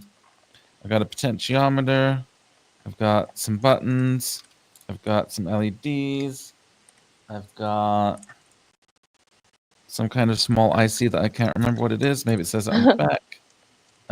Distance. And oh, I'm on camera. So am I? Okay. Yeah. So here's the modulinos that I'm taking from the R4 kit, and so each one is a fairly big kind of breakout board with whatever the target item is, and then on the back it kind of tells you. I don't have a good clear close-up focus today for some reason, but silkscreen on the back is kind of a description of what each thing is, and I'm just gonna shovel these on the Nano and see what I can get out of it. Awesome. And so my point, actually, I realized that I randomly trailed off there about Stolas. The deal with the RTC is I want him to be an informational bot. So the fact that he lives in a little mug, he'll just like sit on my desk and be my little like info bot. And so having an RTC will enable him to like tell me stuff that I want to know. And here is what Stolas looks like. Yeah, that's what I was looking for. It's so cute. Again, it is not actually the one from Has-Been. This is the original one that the Has-Been character is based on. This is from way back in the day. Let's see. In the Dictionnaire Infernal, however you say that. He's from like. When is this from? He commands like 26 legions of demons in hell. Lesser Seal of Solomon. 1898 or something. Anyway, it's an old thing. Stolas has been around for a while, and he looks like, he commands tons of demons, but he's just a little guy. Like, look at his little leggies and stuff. Okay, enough of that. All right, so, just delightful. I'm gonna put this in the dock. I keep finding more and more modulinos. I've now found what looks like an accelerometer, I'm assuming. I'm going to put you on screen while I do this. Lines that it has on there. Uh-huh. And I'm just daisy chaining them all together, and then we'll plug them in and see if we can get them to work. Cool. Oh, one more thing about what I'm doing with the companion core is that I was going to tell people about how it is based on what lives inside of Fenrir. So originally the companion core is like this horrible little assembly I built to like control Fenrir, the Fennec Fox bot. And in that tutorial, you can find the section where I actually talk about that. So this, I think originally was running a TNC before I switched to the Arduino Nano 33 BLE Sense. And it's basically just the same concept, except that it has a cute, fancy design now, where you can there's headers on the back side of this, and you can plug in like connect stuff from whatever tiny microcontroller to the headers in a slightly nicer way now. And that way it's really easy to connect things like servos and neopixels. New versions of the companion core have, let me get this on the screen, have spots for transistors and stuff as well, so that you can toggle higher voltage stuff. Like, for example, you can separately run Lumia's heater, like flexible e-textile heater unit, which is something I did with my Rokobot, and run anything that takes more power off of transistors, or you could do relays or whatever. But it's got, you basically just stick a little breadboard on there, and that's what's going on with Nanomedes, so called because he runs on a Nano. All right, and is tiny. I have so much stuff plugged into my laptop that I don't have any way to plug this this board in to program it. So I'm rearranging my logistics a little bit here to try and get that okay, to be a thing. Yeah, we've got more comments on here. Chipperdoodle saying Demonology has wonderfully silly guys. And a lot of them have really cool little sigils and stuff too, but unfortunately, Stolus's I don't think is that cool. You can pull up the Wikipedia page I put in the collab doc and tell me what you think about Stolus's sigil. He's gonna hate me now. This bot is gonna absolutely not work for me just because of that. The Sheepa chimes in. Actually, all owls have legs like that, but they are normally covered with feathers. You can find photos online with the photos moved away. This is true. I actually on my phone have, which I'm using as a camera, have a bunch of signal stickers that I made of custom ones of like owls running. If you just look up owls running, it's the cutest thing ever. Oh, it is indeed hilarious. Long-eared owl with long legs.jpg. Yeah, I just dropped in there a link to the image on Tumblr because that's the biggest version I found. Sorry, it's janky. I'll fix it later, maybe. Who undressed an owl to find out they were so leggy? Okay. I know we have power. Awesome. That's just the default Nano R4 firmware that it comes with, showing off its both regular blinking LED, and it can also blink its RGB LED. Awesome. So that's just the default firmware, which I'll be replacing shortly with something that hopefully takes advantage of these modulinos, which you can see are all daisy chained and working because each one of them is lit up with a little kind of status indicator saying, I'm working, go ahead and use me. Oops. A little green light there. No potentiometer. Is there a display in there? I missed a display, one of the modulinos? Mm-hmm. No, there's not a display modulino that I'm aware of, but I'm assuming someone can make one. You got a buzzer, though. I2C. Nice. Here's some running owls. You can see that they just like hitch up their little skirts when they run. The videos are even better. Like this one in particular, I think I'm gonna move on after this. I promise. But no, come back. No, not that one. No. I'm good at my job. Well, actually, this is the fun. We don't get paid for this, but anyway, career or whatever. Come on, this is worth it. I promise. I'll wait for that to load. And oh wait, oh, ow. What happened? It was just starting, and then I was like, I hate making people wait for something to load in my browser because it's been real slow today. So I keep like clicking away, and then it's like, oh wait a minute, it's just doing the thing. Okay. Anyway, slow is smooth, smooth is fast, and all that good stuff. So we got the companion core, and then this is the actual tutorial for the board, which you can find linked in the description or in the collab doc, one or the other. Yeah. Anyway, so time to actually do a thing, which you're already killing it. So I need to find. Got a USB-C to C cable. I feel like I needed that. Oh.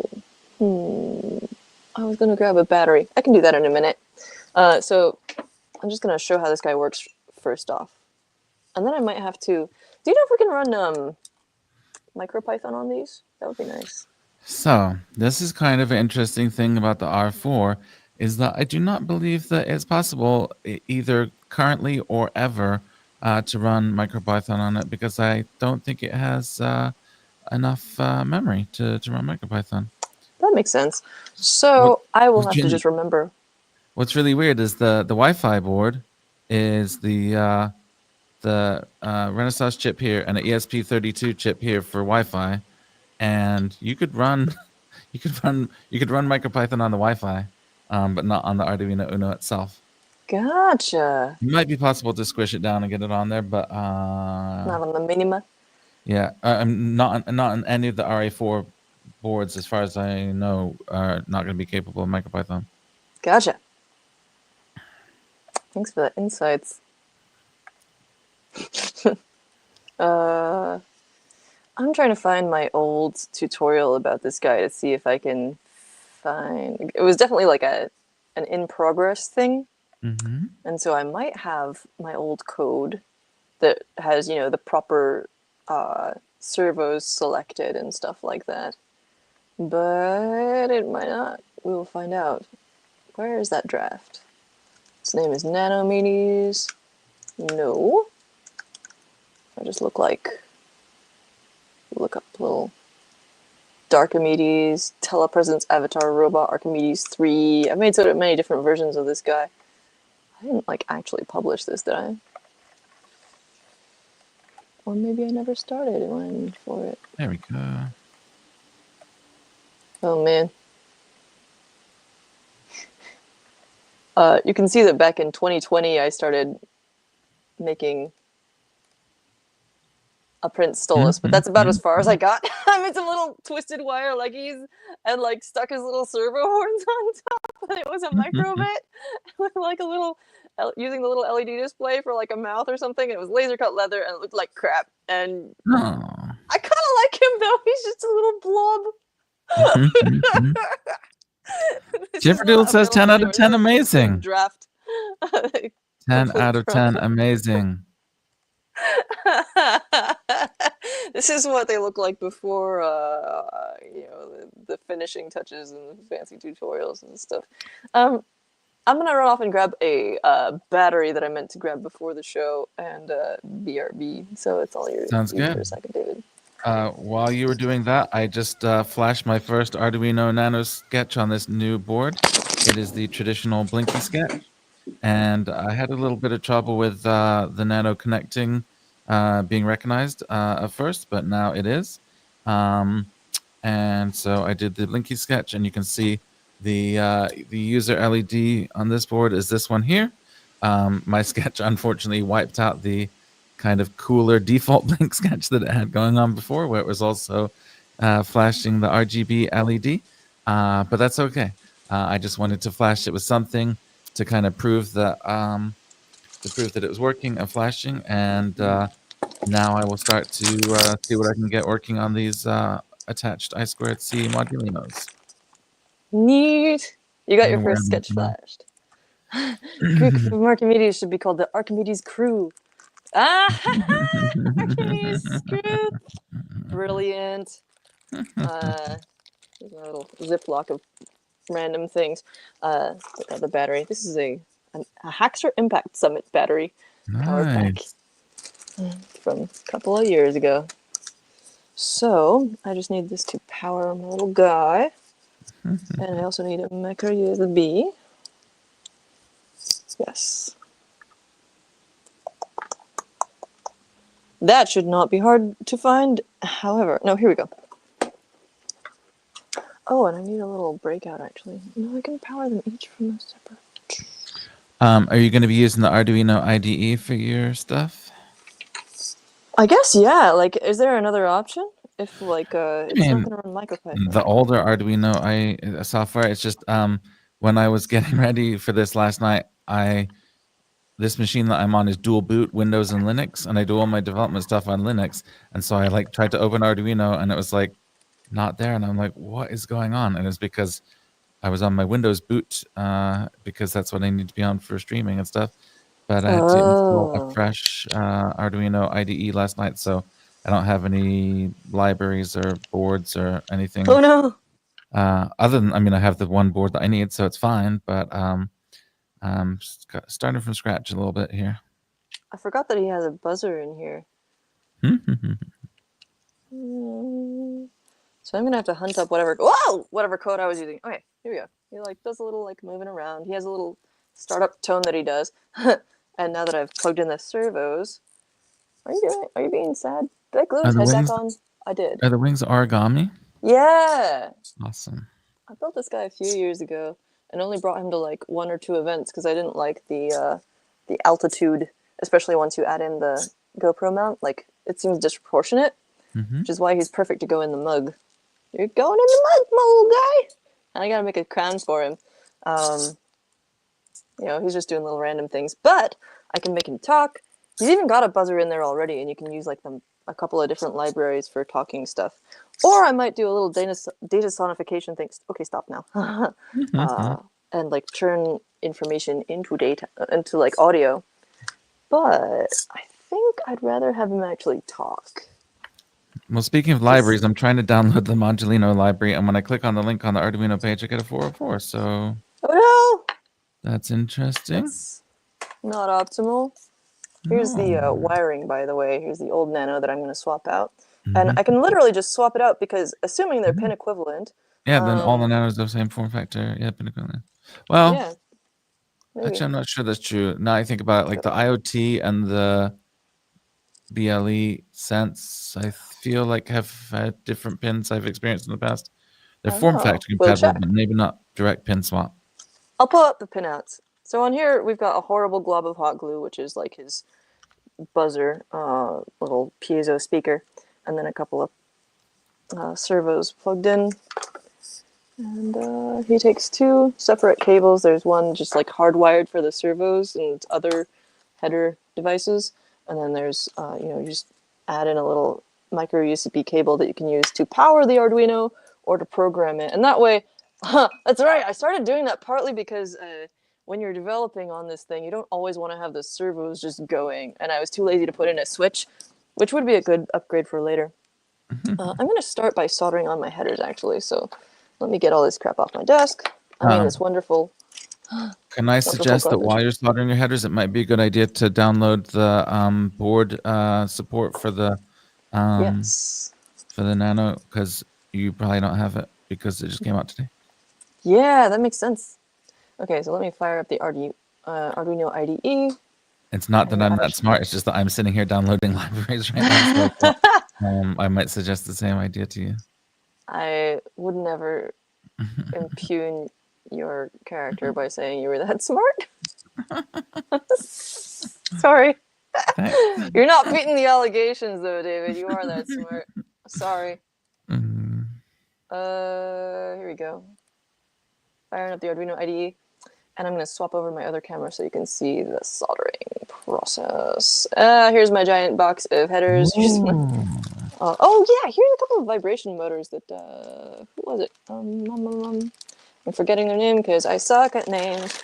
Gave me a teardown, actually, to put in Kara, the carabiner one. I misheard you, and I thought you said that you hear a couple of vibration motors, not hear are a couple of motors. I was like, that's interesting. I actually am not sure how these got onto my desk because the desk was empty and these came from teardown. So where were they living? I don't know. Who knows? Here's our Arduino. Here's the Alvic, sort of like, I'll turn him around so he can watch. Alvic makes me think of like the name Alvin, so I guess I'm automatically saying he for that one. Let's see. Alvic and the chip mod. Oh, that's so good, David! Oh, okay, this one is already cut for a Nano. That's beautiful. Beautiful. Indeed. And then I'm going to have to cut one of these down. I think they're like 11 pins. Aren't they great? I'm going to cut this one because I think that amount will still be useful. So we're going to get the big old thingies and count the pins and then cut on the next pin because that's where it's weak. So, lazy version. Okay, so am I showing the right thing on my... Go ahead. You go ahead. I was going to say, in theory, these LEDs should be blinking in succession blue, but that's not happening. So Mm. Gonna keep messing with my modulinos over here. Alrighty. And we have a comment from Concrete Dog. Whenever I think origami and robots, I get an earworm to try origami with nitinol actuators, etc. Yeah, I've seen someone do like one of the earliest uses of nitinol, aka muscle wire, that I saw was someone making like a really organic plant sculpture, like a vine with leaves that moved. And I think it was at the MIT Media Lab. And was it Amanda Gassé? I can't remember. I'll try and pull it up. But it was gorgeous. Oh, I think they were. Well, that's yeeted. That's yote. That's gone. All right. Let's see. Put the headers away, aka over there on my desk, never to be seen again. I I'm like your gonna header grab. organizer. It's great. Gonna grab a breadboard. What did I do with those actually? Hey. I've got one somewhere. That was a good noise. That sounded I got my good. first modulino success. Yay! I don't know why it wasn't working when it was daisy chained out to be the 8th device, but when I put it straight in, it works fine. So interesting. Hmm. It might have been a power issue, Ooh, honestly, because it sounded like it was air quality disconnecting when sensor. it was trying to power it. So Uh-huh. we'll try keeping the chain a little bit shorter, perhaps.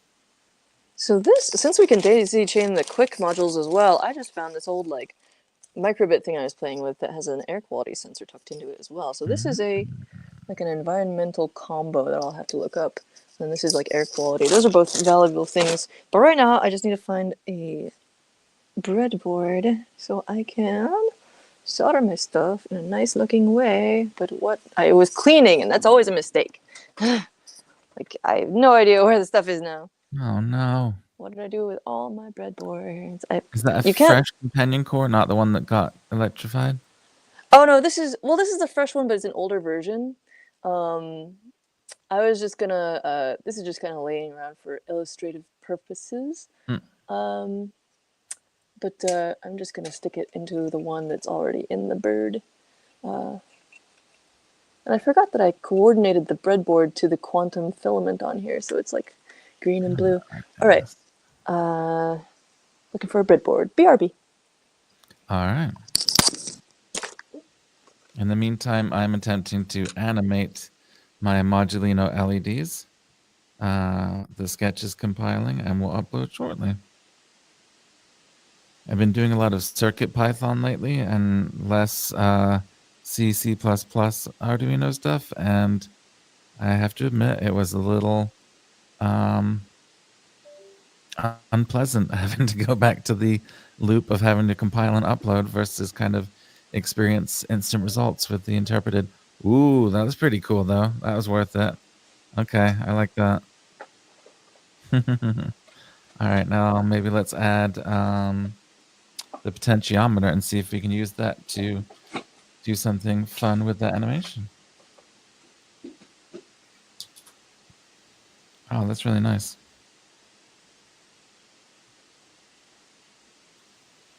Okay. So I've now added this potentiometer modulino.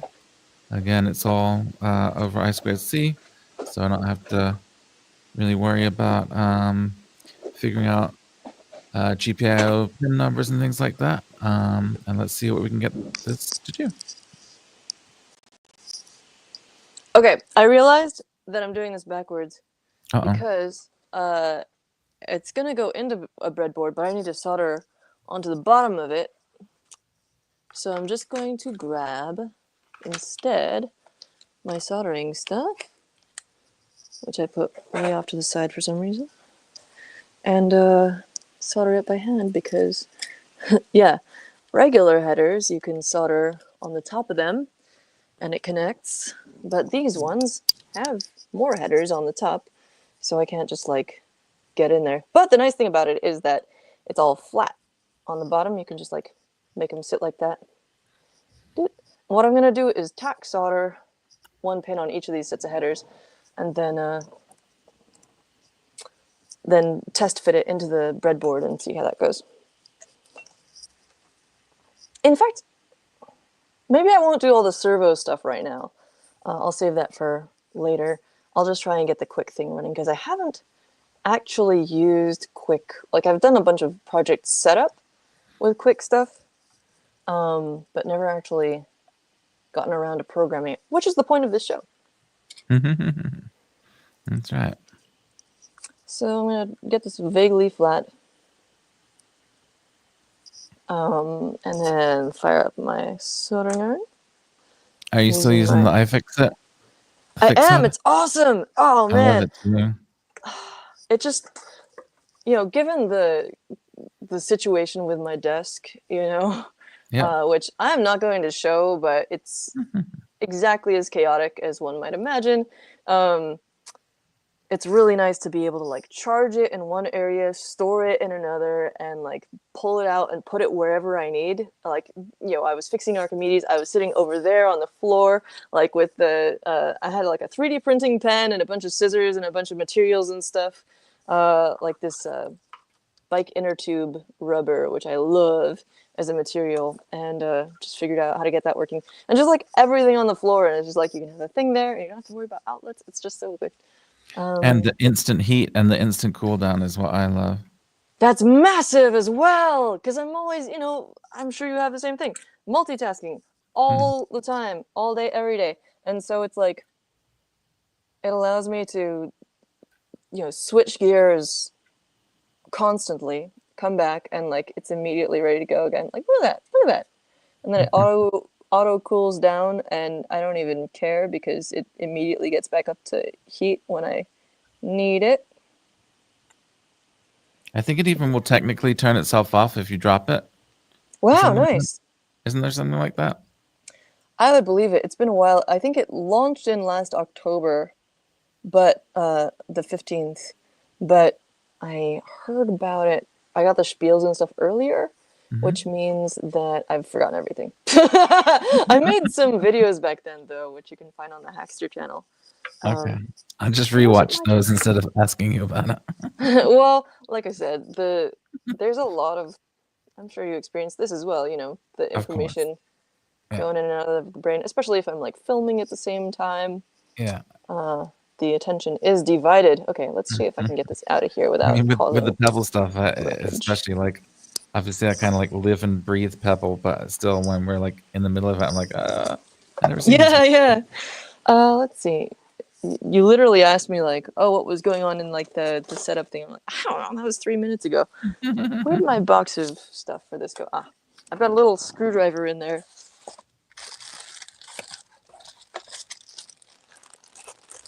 Here's some more 3D printed Alvik parts that I'll maybe show off later. Someday, not today. We're thinking about doing an episode about companion bots in general. What do y'all think? Yeah. Do we know what the next episode is? I know we have a little spreadsheet with some. Oh, yeah.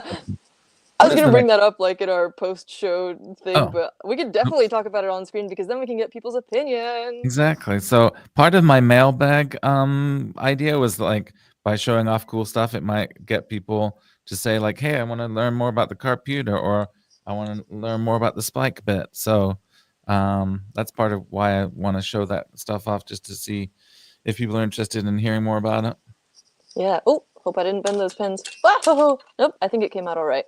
The nanos have no components on the bottom, which is part of how they're so good for mounting onto other PCBs, along with the castellated edges, which means that I felt pretty okay doing that little lever maneuver, but I probably should have used a spudger that's not metal, but c'est la vie. It is done. Okay, so now I'm going to test fit this into the breadboard. Make sure that I'm going to tack solder 2 more points. No, that'll make it harder to adjust. Anyway, point the USB port towards the outside. Oh, and the pins we were going to compare. So, what are the operative ones? I don't remember. Oh, yeah, interesting. Oh, I've got this backwards. That's why they don't match. Haha! I'm like, why is V in on top of D13? No, yeah. It's a little hard to see because I've definitely soldered headers over those, and they're not. I'm just going to pull up the pinouts. Let's look at that real quick.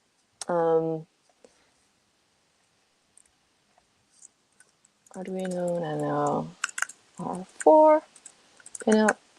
You know, if I just go to the store page, it'll show it. So,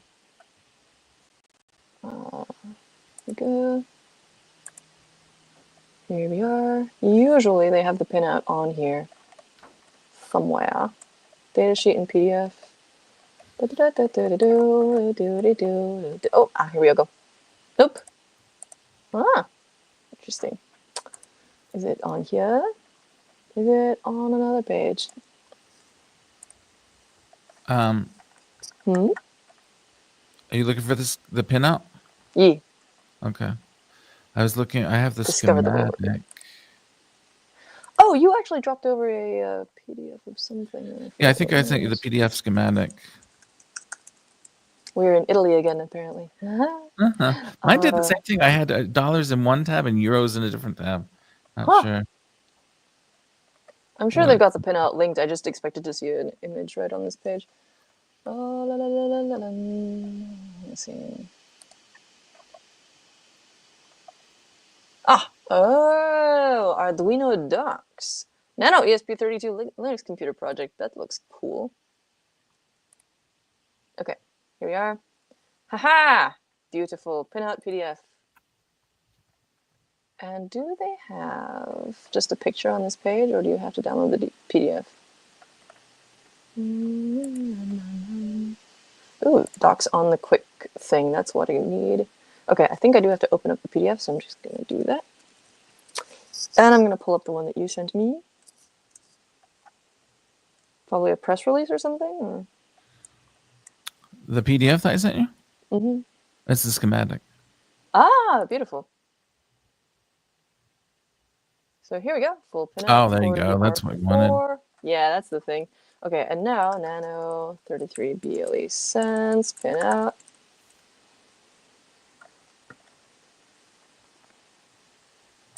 Here we go. This is definitely not the Rev 2. There's a little thing that says compatibility here. This is... Okay, this is for like coding. All right, back to the... And where did the other one? Here we go. Try and keep these vaguely organized in my tabs. Sorry, I'm going to close some of these. Modulino page. That is in the live collaboration doc now. Here's the companion core page, is also in the live collab doc. I'll leave that up. Okay, so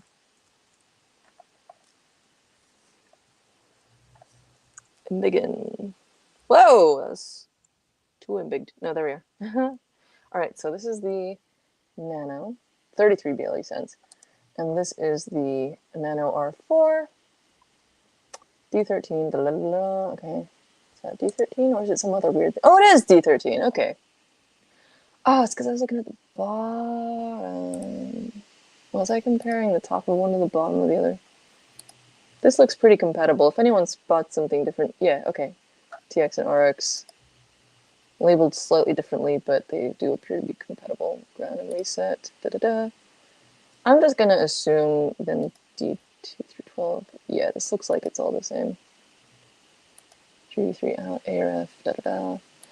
Oh, but there was the RTC, this guy, the RTC battery power backup. So that's really cool. For this, I'm really excited to use a couple of environmental sensors so he can tell me about my place and like what's going on. And then also the RTC for like some time-based information. So let's see. Ah, yes, you also sent me a getting started. The getting started was mostly for before today, because that makes sense. now you can actually get the before it wasn't actually available. Makes you had to sense. get the private. Now we can just look at the docs page. Mm-hmm. Did I close that? Like a fool? I think I might have.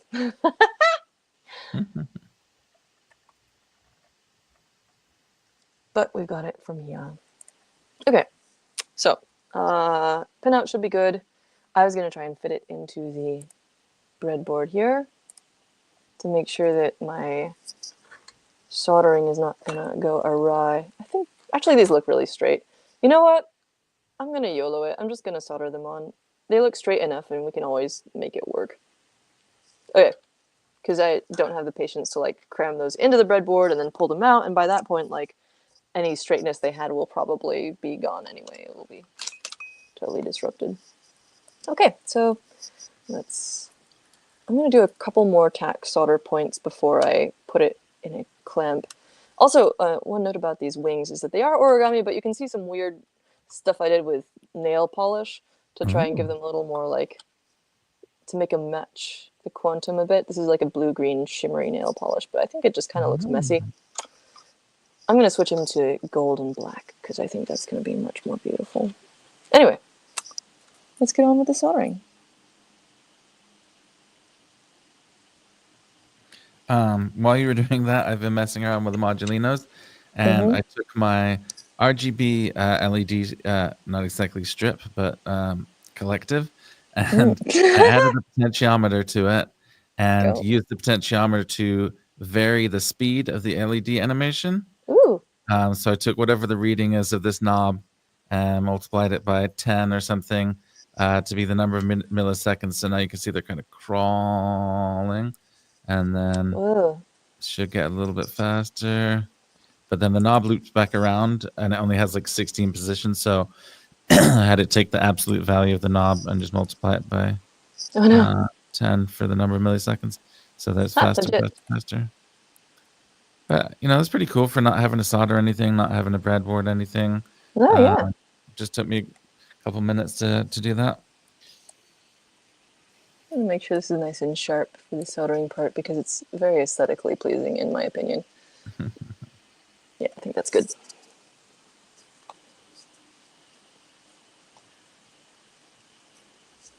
See what other modules we got here. Love this OmniFixer, by the way. It's so good. Get in there. Where was I recently? Some like friend's house or something where this is just like a third, fourth, fifth, and sixth hand for making stuff with. And one of the big bonuses here is that it has these parallel jaws. So you're not trying to like get a stable hold with like one little point of contact on each side, and it also has these little silicone covers over each jaw so that it is A, insulated, and B, not going to mar the surface of my beautiful new little Arduino. Love that. So good. Plus they got these little magnetic bases and such. Very adjustable. And got a couple other tricks up their sleeve too, but enough infomercial. All right, I'm adding some Modulino buttons to mine. Ooh. We'll see how those work next. How's the coding process? So I've just been going through the Modulino examples and just grabbed like the RGB LED example and gave it a go, and then grabbed the knob example and just kind of smashed them together in a very inelegant way, but functional way. And, nice. Did you? Yeah, go ahead. Did your Google Docs situation get resolved? Yes, I was able to log back in, and I can dump my code in there. Is that what you're going to suggest? Yeah. Yeah, or the examples page, or both. Yeah, well, with unless the it's display, just in the toolbar. it's inside the Arduino library examples, which is probably on GitHub somewhere. We can probably find it. I want to give the disclaimer: this is not the right way to do this. This is not good code. But this is just me copy and pasting two examples together. Oh, my code is rancid. Modulino mashup, let's call it. If I can spell. Hey, that's nice. The Arduino IDE preserves the pretty formatting and fonts and colors and stuff. So that looks nice. Nice. When you paste it into Docs, you mean? Yeah, I pasted it into the Google Doc, and it looks like the same way that it does on the Arduino IDE. Instead of it coming out, it's just like Arial font. It's mono space niceness. Yeah. All right, now I'm going to try and add some buttons to the mix. I'm having to suppress my normal habit here, which is when I'm soldering LEDs and resistors and stuff, I tend to like flick the tip up at the end because that allows me to pull any excess solder that's on there, like, and sort of drag it down the leg, which I'm going to clip off so that it helps keep my little solder joins neat. But in this case, if I do that, then it'll make the headers harder to get into the breadboard because I'm actually keeping Honestly, those on there. I do So, the same thing, and I don't discriminate against headers. I find that the amount that it ooh. adds is so negligible that I've never had any problem getting it That's a into good point. breadboard If I were ever. like using way more, then it'd be a problem. Do these look good? I'm soldering like much further from my face than I usually do when I'm on cameras, but this looks pretty good. I have confidence. I'm like, what is it? Um, Sound of Music. I'm I have not sure. confidence in me. The thing I was thinking though Somebody is back that me up here. if it was me, I would be I'd be holding my breath while I was soldering it, which wouldn't make for a very interesting lecture. Oh no, Cyberdeck Cafe missed the whole thing. Let's just I was recap the napping. entire episode so far. We're the 2 hour and 10 mark. Okay, yeah, 2 hour and 10. Okay, so far you missed an introduction of both of us where I I didn't kind miss of wasn't much. sure who I was, and Alex had a very good introduction and I mean, shared I some skipped over my more. entire Hackster background. You know, I Oh, completely didn't mention that I've worked at Hackster for the last 10 years. I've oh, like done okay. video there and like I'm still Well, I'm doing glad stuff. we got a chance to Okay, readdress that thank you. situation. And then we did a little mailbag segment where you might like this Cyberdeck Cafe. Um, Oh oh my God, yeah. these things have magneted onto the onto the piece onto the shelf that I was putting them on. But you might like the Cyberdeck Cafe. This is the card pewter. I think we might have showed this off last time. This is the card pewter original, and now there's a new card pewter 1.0. And I will await your approval on whether this is the case or not. But I would consider this somewhat of a cyberdeck, right? It's like a pocket Mm-hmm. cyberdeck. So we'll get the official Cyberdeck Cafe seal of approval to confirm that this is indeed a cyberdeck. You know, actually, I think the device itself, no, it's just an optical illusion. I was like, is that bigger? No, it's just the way the blister pack is making it look bigger. But anyway, this new card pewter. And then we did a little mail. The second part of the mailbag was showing off a new thing on Kickstarter that lets you control electronics with your brain or your muscles or your heart. It is called the Spiker Bit, and that name implies that it's compatible with the microbit, which slots into this little thing in the front here.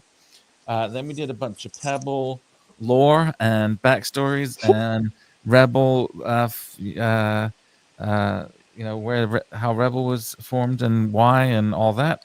And then we tried to get Rebel working on Alex's tablet, and between myself and a handful of other amazing Rebel folks in the comments were unable to do it. So just pretend that part. And then we started talking about this new Arduino that just came out today, the Oh Arduino yeah. Nano R4. And then we started hacking on it. And And I showed quickly my companion core board, which is is what I'm hooking up my uh, Nano Medes guy to. I'm basically replacing the existing circuit board in this guy with the new Arduino Nano R4, which is going to just like swap in and connect to those servos and such like. So I just soldered the headers on. But what you just said reminded me of something. The companion core actually has a little feature. There goes my camera. A little feature that you said, what was it? Heart, muscle, and brain tracking. And this guy actually has a sort of Easter egg. Metropolis, the movie from the 20s or whatever, film scholar Alex Glow, movie from the 20s or whatever. But that's one of the earliest, almost cyberpunk movies. Has this line recurring in it that is Mittler zwischen Hirn und Händen muss das Herz sein. Screwed that up. But anyway, it means the mediator between the head and the hands must be the heart. So it's not exactly the same thing, but like that's pretty to me, good. that's like a right. To me, Mm-hmm. it's like part of the whole essence of what I do, and it has a very like a bigger symbolic meaning, of course, in the movie. But in my mind, that's like a big part of what I try to do with technology is like, your head is thinking it, your hands are building it, and in between, you gotta have the heart. Cyberdeck Cafe confirms that the computer is a Cyberdeck. It's meant to be hacked. It's meant to have things added and custom software. The computer has the Cyberdeck Cafe seal of approval.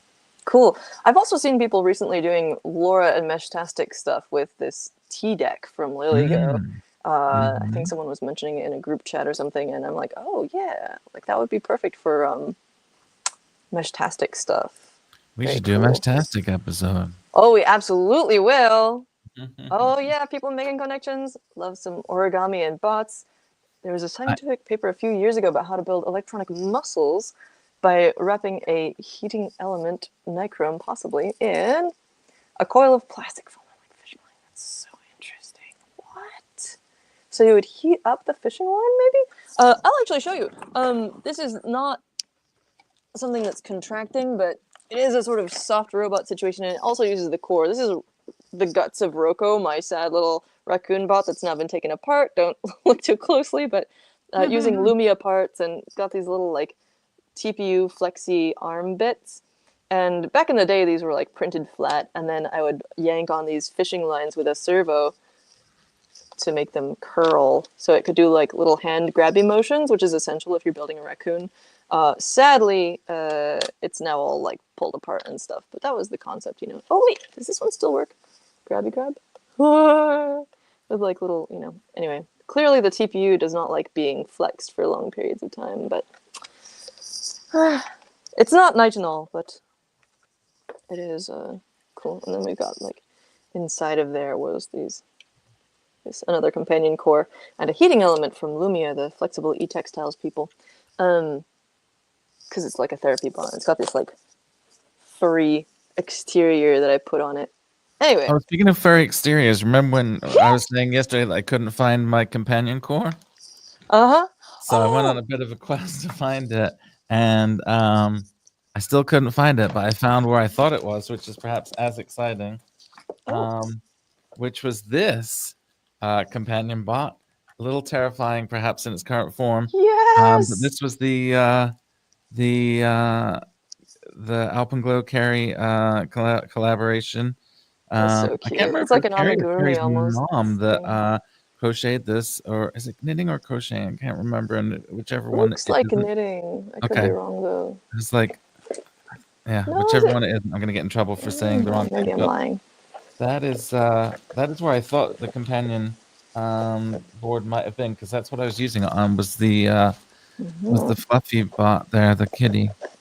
Anyway, next version may end up being like inside of a little hat and little kitty ears or whatever. But okay, so I'm gonna make the thing work because I keep getting. Honestly, the derails are like 75% of this show at least. So exactly, it's the magical part. It is the magic of Dayglow. So again, here's the collaboration doc you can find in the description, and David has pasted in. This is not a place of honor. Nothing of value is written here. Disclaimer at the top. And look how beautiful it is. Formatting is beautiful. The code itself is trash. just making sure you know this is trash that we're bestowing upon you. Well, no, it's stuff in progress. Okay, so there's that one that got shocked by lightning, blah, blah, blah, at SuperCon. This is connected up now, but what I was gonna do, actually, is, so this is interesting. I'll have to hook up the quick wires here, just through here, but we can daisy chain them, so that's nice.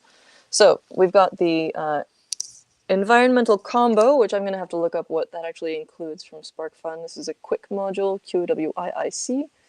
And as with the Arduino Alvic robot, they both have these, that and the R4 have these quick breakouts, which seem to be very similar to the Modulino with the cables. All right, so I got to get this in the right way. Maybe I should have attached it to the board before I put the board in the breadboard. Oh well. We'll figure it out. Either I'll break it or I won't. So, am I showing the right thing on my screen? Yeah. Okay. And David is in the midst of working with modulinos. I've added a third modulino. I've got my LEDs moving here very slowly, based on the potentiometer position. Again, this code is absolutely atrocious. Please do not try coding like this at home.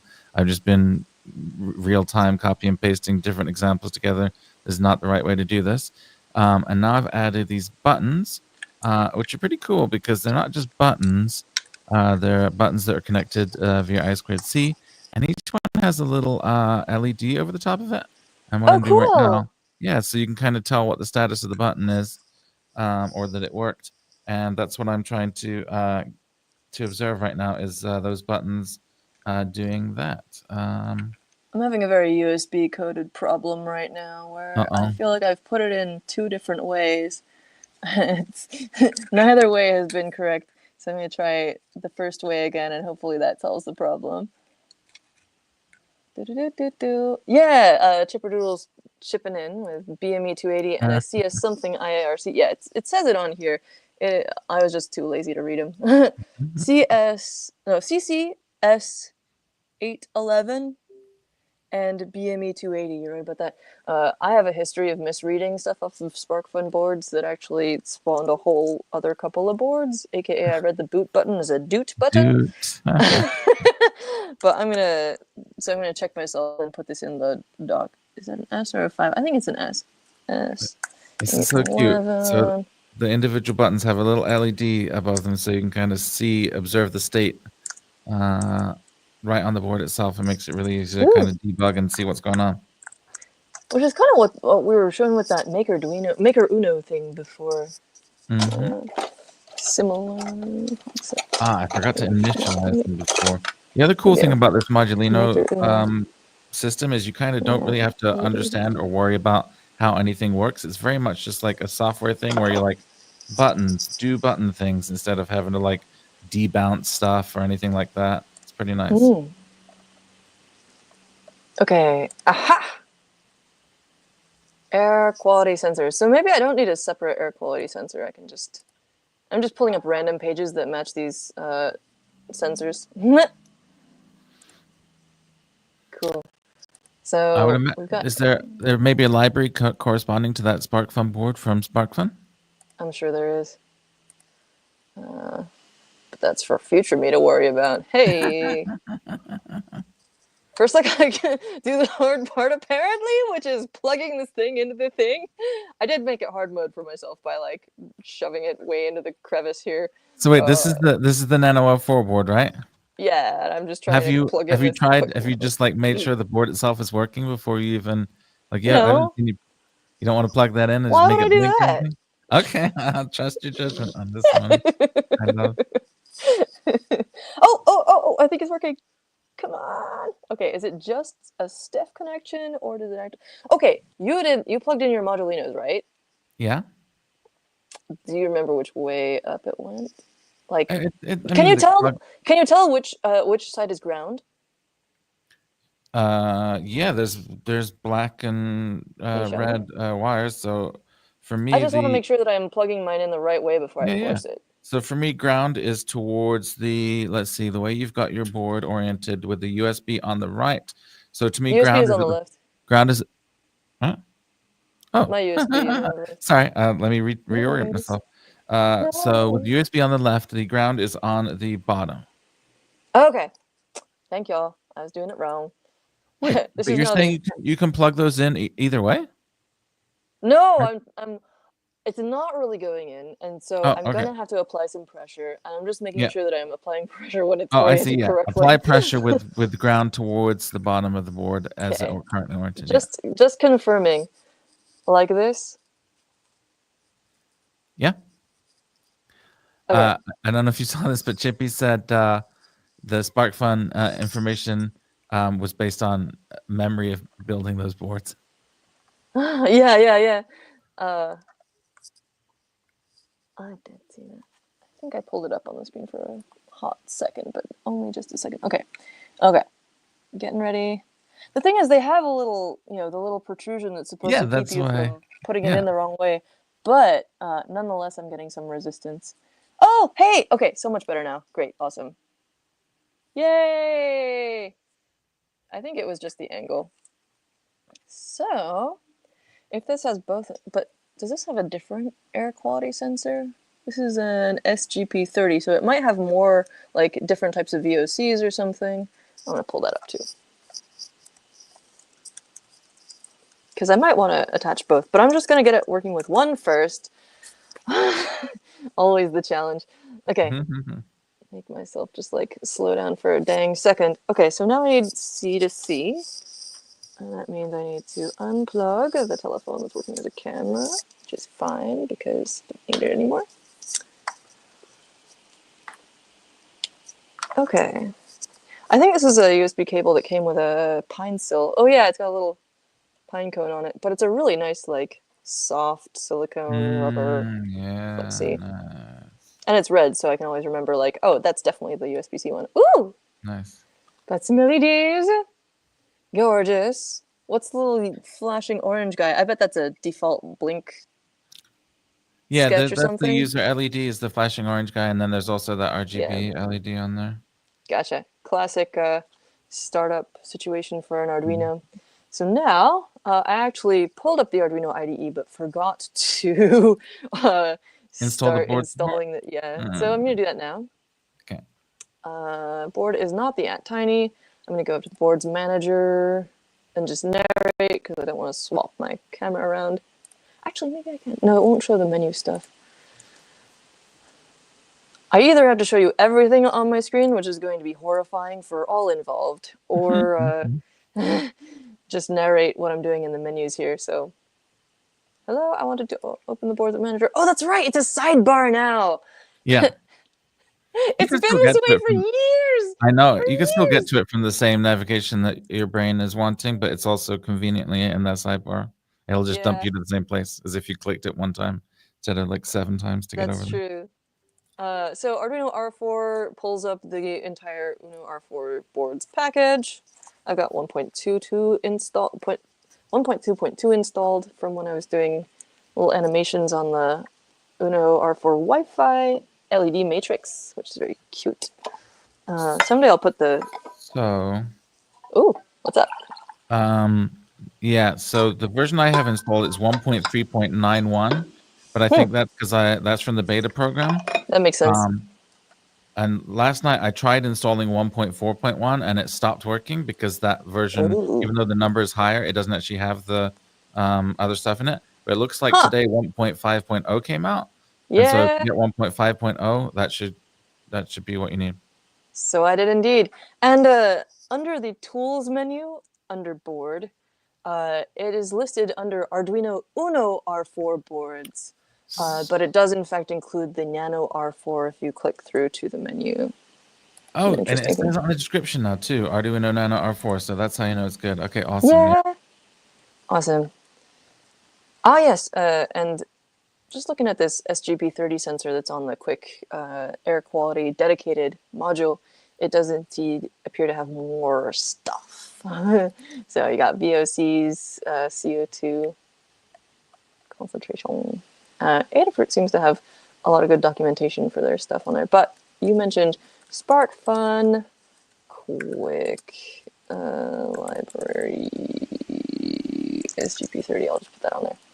Oh, you know what? The one I have hooked up though. Oh my gosh. Okay, SparkFun. Okay. Quick environmental sensor. There we go. And hopefully my search history is normal. That's not it. 680 was it? I'm making that up. You had it by memory, but I don't. 280. BME 280 and CCS 811. I'll just put CCS 811 because that seems a little more niche. Here we go. Haha. Okay, gorgeous. Library overview. Gorgeous. SparkFun CCS 811 and those two. So I need to install two separate libraries. Gotcha. and then there will be a separate one for the other thing. Okay, cool. So we've got this example code running. I'm going to pull up the Arduino IDE and have a look at installing the library for these things. Do I have old ones? SparkFun, BME2. I actually have both of these installed already. Nice. But I'm going to update them. I bet they're super out of date. It's been a long time since I did, honestly, any real programming in the Arduino IDE, because I try to do a lot of it in MicroPython these days. But let's see, SparkFun, DMA2AT. Here we go. Oh, that's current. Awesome. They do have an auto updater in the IDE now, which is nice. Yeah. So that's probably one. CCS 811. There we go. And that is also up to date. Beautiful. Okay, so now I should just do a little quick demo sketch real quick to make sure I'm not going to mess things up. What about something to do with the buzzer?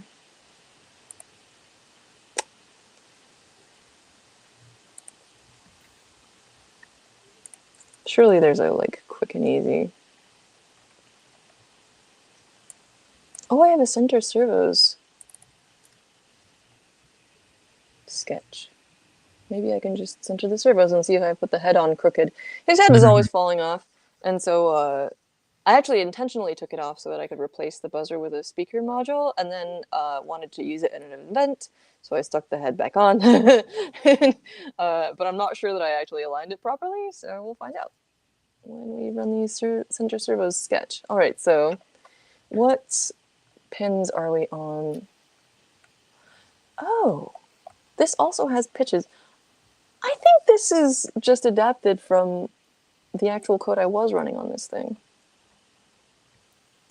So maybe it's got the same servo pins. Let's find out. Legs and head. What are the pins on there? 10 and 9. Are these plugged into D10 and D9? It looks plausible. Yeah, because it goes up to 12. And those would be 9 and 10. I'm gonna YOLO it. I'm gonna try uploading this. I'm gonna zoom out a little bit. Zoop. By which I mean I have a selfie stick mounted to my camera mount, and I'm gonna unzoop it a bit. Let's try uploading this and see how it goes. Oh, it's gonna. Oh, you know what? I need to power the servos actually. Where did that battery go? Here we go. Oh, it's flashing something. I haven't heard the buzzer do its thing. Oh, compilation error, exit status 1. What's the issue? Is anyone really surprised? Okay. Oh, there's a servo issue. This library only supports boards with an AMR, or an AVR, SAM, SAMD, NRF52, or STM32F4 processor. Okay, let's see if I can use a different servo library or something. Thought that might be an issue. I can't stop myself from going up to the sketch menu and trying to use the toolbar menu. It's fine. It's there. It will let you do it the old school way it exists. Let's see. I'm having trouble getting my buttons to work, and I can't figure out why. It's up to the latest version on that servo library, which you'd think. Let me see, because fortunately the Uno R4 versions have been out for a couple of years, so hopefully someone's run into something like this. Pull up the docs pages that I'm derping around in, and let me know if you want me to flip the camera to you. I'm good. I'm just trying to get buttons to work. It's not very interesting. Oh, I am enlarging the wrong window. Lol. There we go. So, okay, servo, library, Arduino. Uno R4.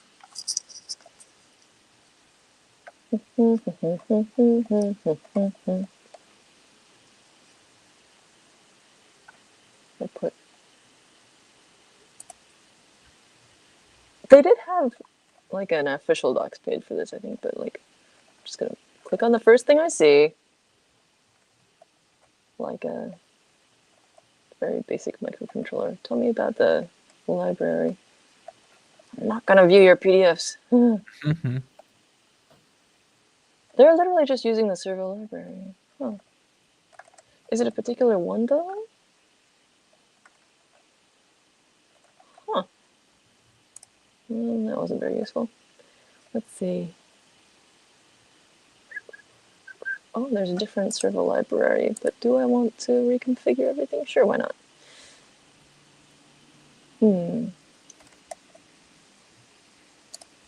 This looks like it might not have been updated in a while. Oh no! Updated yesterday. Cool. Yay! Oh, me of little faith. Help with the servo library. It's pre-installed. Yes. You can use any official Arduino board, they say. That's very surprising. Maybe... Huh.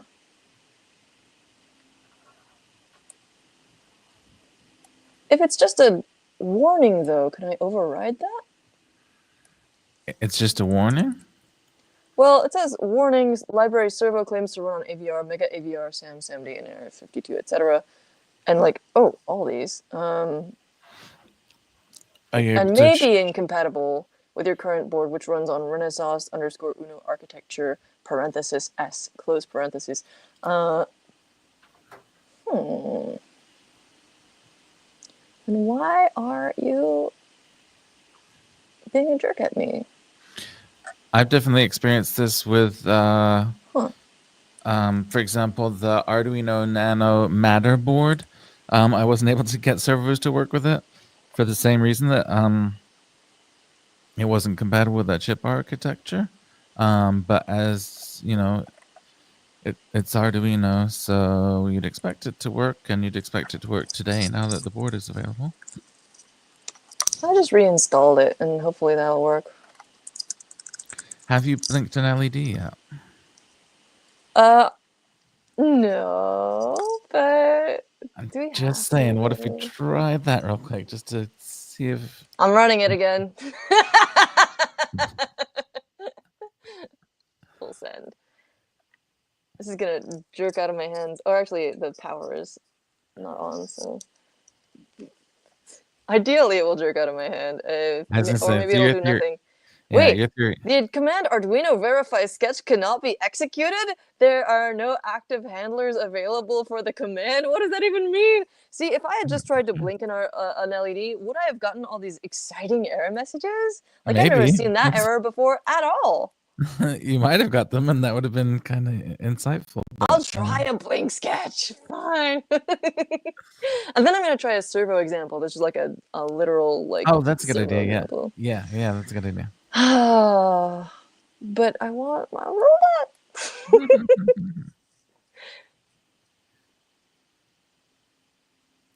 Don't make me select the board. Okay, good. You know what dang board I'm using. Wait, what port do you think you're on? Bluetooth? No. Maybe that's part of my problem. Could be. Why would you be on that? Why does that even... How does that make sense? I mean, it's a port. It's probably going to give me the same error again. Wait, no, it's compiling. It's compiling. It's uploading. Oh. Come on, do the thing. Oh, it's downloading something. What is it downloading? Oh! Eat it. Sorry. Yes. Okay. I have misconfigured the servos, so they are definitely struggling right now. They hate me, so I'm going to remove power so they don't keep grinding against themselves, because I think I have the... Okay, so all right, so this is in the center. That's proper. All right, so it can tilt forwards and backwards. That's great. This guy is in the center too, which means that he's permanently looking slightly to the right. However, I need to adjust these parameters because that doesn't make any sense. Why would it be struggling against itself if it's right in the center? That doesn't make a lot of sense to me. It's doing that little trembly thing that they do when they're like, Yeah. oh no, it's stopped. Okay. I'm gonna try like removing and reapplying power. Okay, that's exciting though. That just straight up worked. Haha. Yes. Now it's mad at me. Oh, you know what? I think it is. I think it's because I was holding it and moving it around, so it was trying to stay in its own position. Yeah. What was that? Oh, you heard the buzzer? Yeah. That's its little startup tone. So he's got this little larger versions of Archimedes have a button up here. This one has just a little buzzer. I'm going to replace it with a little audio module from DF Robot that has a little bit more oomph to it and more exciting stuff it can do out of the box, like play MP3s and such. Fix my focus here. There you go. But in the meantime, that's what he's got. Yeah. Focus. There we go. Yes. Haha! Cool! We've got some doots. So that's successful so far. I've successfully replaced this with the existing Nano in here, which was a Nano 33 BLE cents with the new R4, which is great because I wasn't really using any of the cool fancy stuff on here. Like there's a microphone, there's a color sensor, there's like all kinds of cool stuff on here, honestly, that I never really use, and of course Bluetooth. Now I'm going to try and get the quick stuff running. So I've checked that the SparkFun libraries for that sensor are installed, and I'm going to see if I can go find that SparkFun tutorial again. Here we go. And I'm going to drop this into our collab doc and put it on the screen. So here is the SparkFun tutorial I'm going to be looking at. CCS 811/BME280 quick environmental combo breakout hookup guide. And my voice is going to crack because we're still going, but I'm excited about that. All right, so I'm going to create a little section for Alex's quick experiments. So first I replaced Arduino Nano 33 BLE cents with new R4. Success. Needed to switch ports to /upload. Okay, and now I'm going on to this. And then we've also got this David section, which I'm going to label as well.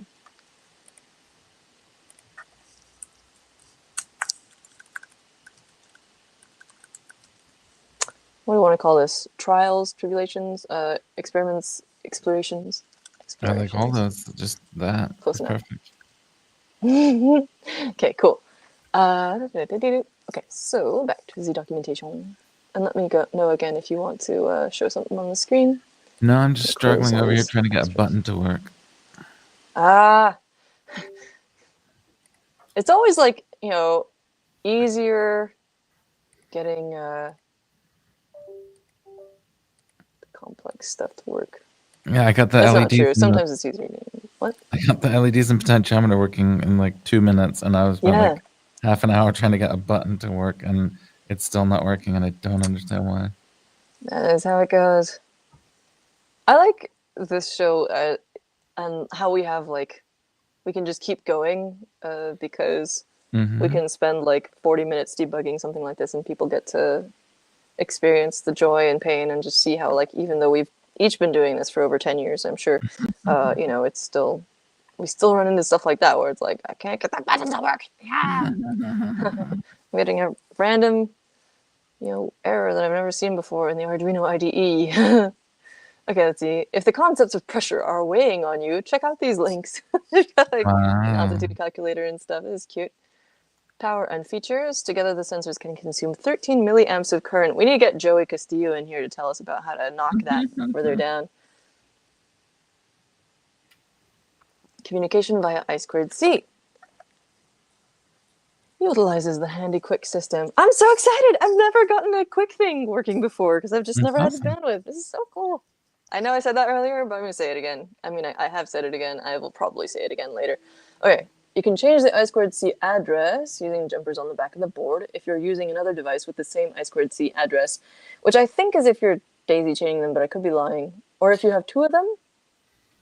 Yeah, well, so here's the funny thing about that is I'm actually starting to wonder if the reason that my buttons aren't working is because there is a collision, an address collision, but like, oh yeah, there's no way that they wouldn't give each of these a unique address because they're expecting you to use them together. But I just noticed that if I unplug the whole thing and power cycle it with just the board and just the buttons breaking on here, it totally works first try.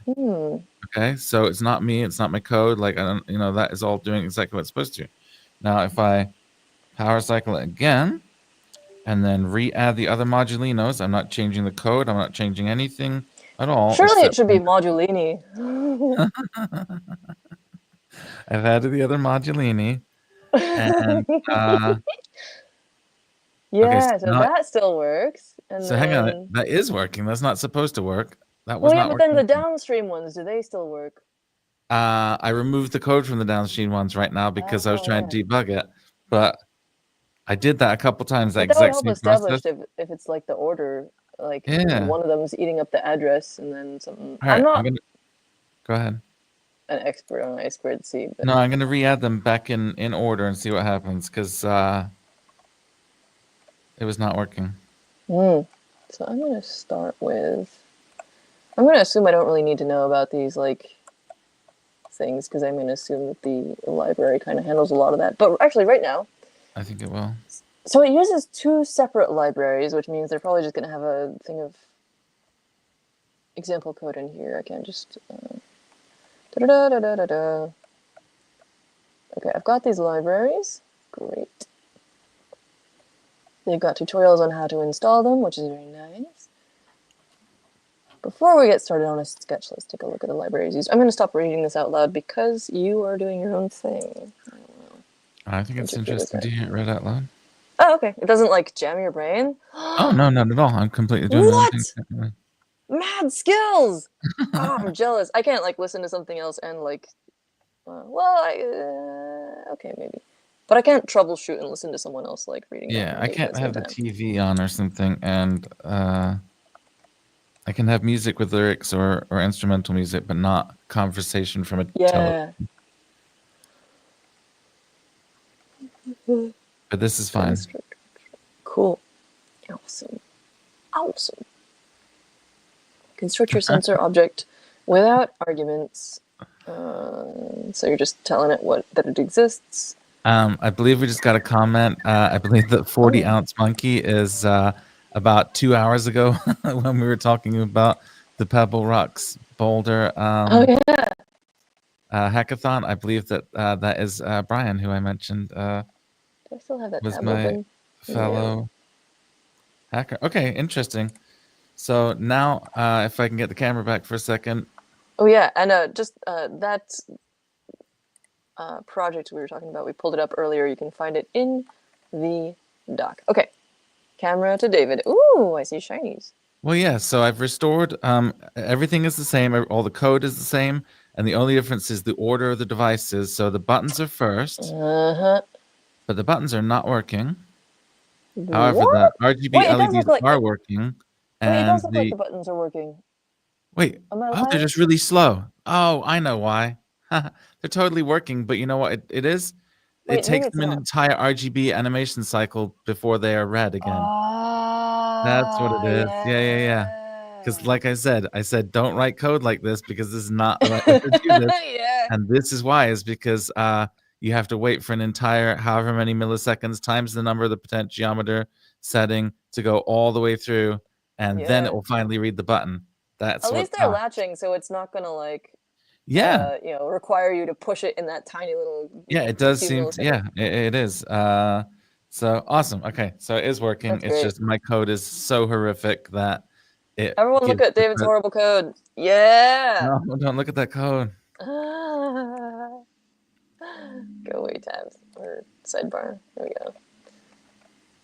I also realized that I might have been looking wrong, and it might have not done what I thought it did. But it seems like you understand that it was actually doing that thing, even if I misviewed. Oh no, it was doing it. It was just slow, really, really slow because it Yeah. takes.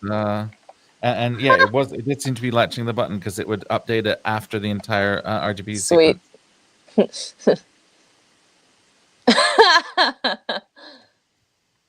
Glorious. Okay, so let's see. I'm just gonna kind of ignore all this like background info because I know about this. This is like initializing the different things so that the sketch knows they exist. I'm just curious, when you installed the library, did it not come with an example that has that code in it? It probably does, but this particular quick module uses two different ones together, and so I just want to like, yeah, right. So that's cool. I'm just gonna like ignore all this stuff. I can read it later if I want to, because I will probably delve into it later. But it's one of those things where it's like, my goal here is to be action oriented and get the thing doing the thing. As you saw with the, would you like to run a Blink sketch first? No, we will go straight into Servo land. Okay, I am now pasting the example code into my Arduino IDE, saving it. Gotta give it a name. Quick enviro test with I'm not using camel case or anything, I'm just putting hyphens in because I'm lazy. And we're gonna see if this works. Actually, what's it supposed to do? Let's have a quick scroll through the code before I actually run this so I can see if it's working. Are we gonna look for log messages? Are we gonna do what? Okay, so we've got these guys, they're initializing the sensors. Setup serial begin to talk to our console. We're gonna log that it's doing a thing. Oh, that's cool. It applies the like pressure, etc., temperature, whatever data to the air quality sensor because those usually, the concentration of gases, etc., like compounds. What that means is affected by that. Okay, initialize the I2C bus.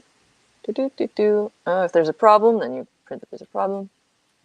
So, initializing the BME to 80. I wonder what all these sensors are, or settings are. I'm sure that it says it above, and I ignored it. Okay, and then it's literally just going to tell me that they're online. All right, so it's going to initialize both of them, and then either tell me that's a problem with one of them, or each will print its own little online message. Oh, and then they have, okay. Then they have printing data. I'm gonna have to put these together into like a coherent file. Driver error versus print data. Okay, here's a full example, basic readings. CO2, total volatile organic compounds, temperature, pressure, and humidity. So you gotta talk to it on 9600 baud. I'm going to attempt to run that, and I'm gonna bring up the Arduino console in my screen so you can see something more interesting than documentation. The thing sitting there and doing, yeah, that too. Let's see, screen capture. Arduino.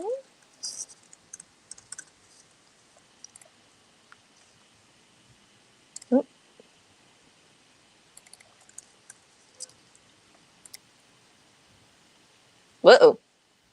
What? I'm not showing you that, am I?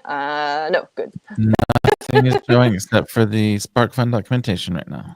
That's very good. And while nothing is showing on my side, I'm going to readjust things here because remember when I said earlier that my power was being weird on my laptop, and now it's Yeah. saying I've got 37 minutes until it turns off. So Woo! I'm going to adjust some stuff here real quick. Cool. And we can make 37 minutes work. Okay, let's I see. mean, that's if the prediction is accurate, though. I don't know That's if I trust it. true. I'm glad you liked the, I'm closing some open sketches here, and I'm glad that you enjoyed the little beep boops from Archimedes. Mm-hmm. Okay, so I'm going to paste this entire example sketch in here. Wait, that's not the entire one. Oh, I see. It's like a piecemeal thing. Okay, I'm going to go grab the setup stuff again. Sometimes they have like the whole thing at the bottom or the top or something that you can grab the whole Yeah, thing. but they've got multiple examples here, so it seems like they give Um, you the basic stuff and then like extra little blobs. Yeah, indeed. Okay, so example code. Da-da-da-da-do. This starts with the include statement, so that's good. Drop that in there, including our libraries. Oh, look at that! You hover over and it shows you the path to the library. That's so nice. Good. Okay. Minor flip out. Example code. Okay, now we go grab the void loop, calling a few functions that are not included in our library, so we must define them after our void loop.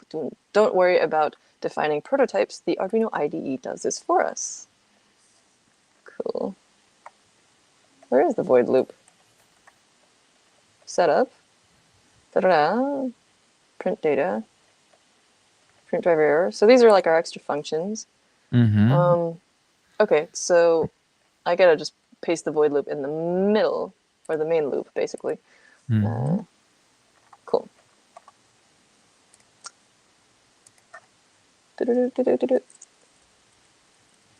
There we go. Okay. Ultra dork moment here for a second. There is a poem called The Hollow Men by T.S. Eliot. I'm gonna look this up. I'm getting like, what? It's it's a very beautiful poem, and near the end of it is a thing that I'm getting strongly reminded of. Between the idea and the reality, between the motion and the act, falls the shadow.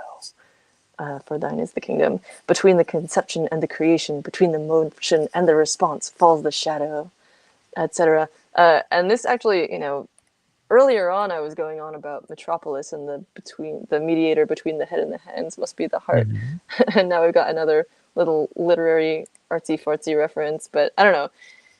So when I'm pasting, like I have to remember to paste between the setup code and the custom Set functions up code in the falls darkness. the main loop. Yeah. Oh boy. Let's run it.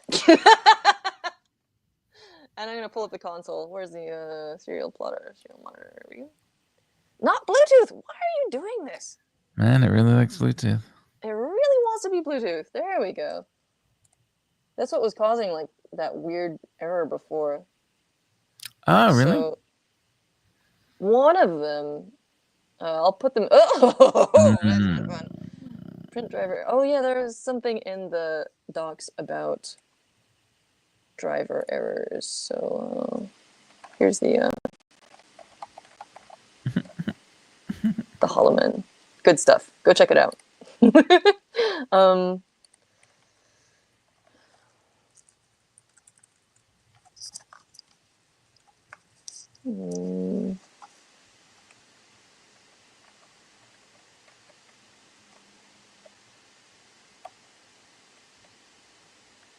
I swear there was another thing about drivers.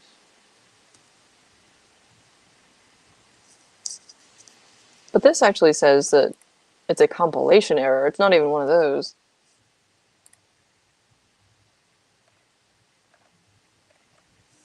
Okay, so what? Let's actually scroll through this and have a look at what it's telling me. Okay, read the error message. Oh. I mean...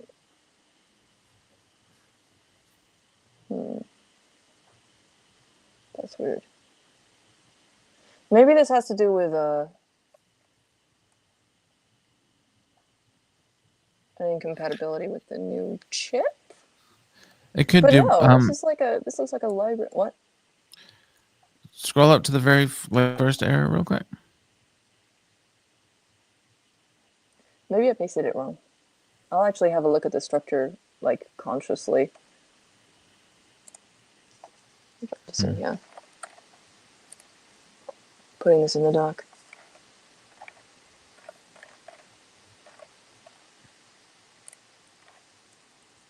All the way at the bottom. I see it. Sorry, just pasting this driver error into the shared dock. There we go. Okay, so variable or field print driver error declared void. Okay. Okay, so I mean that looks like okay structure off the top of my head. Is there somewhere else where the print driver is expected to be? Yeah, Oh, I print wonder driver if that's error, like not print driver. maybe Paul this. suggests that you're missing an include, maybe. Oh yeah.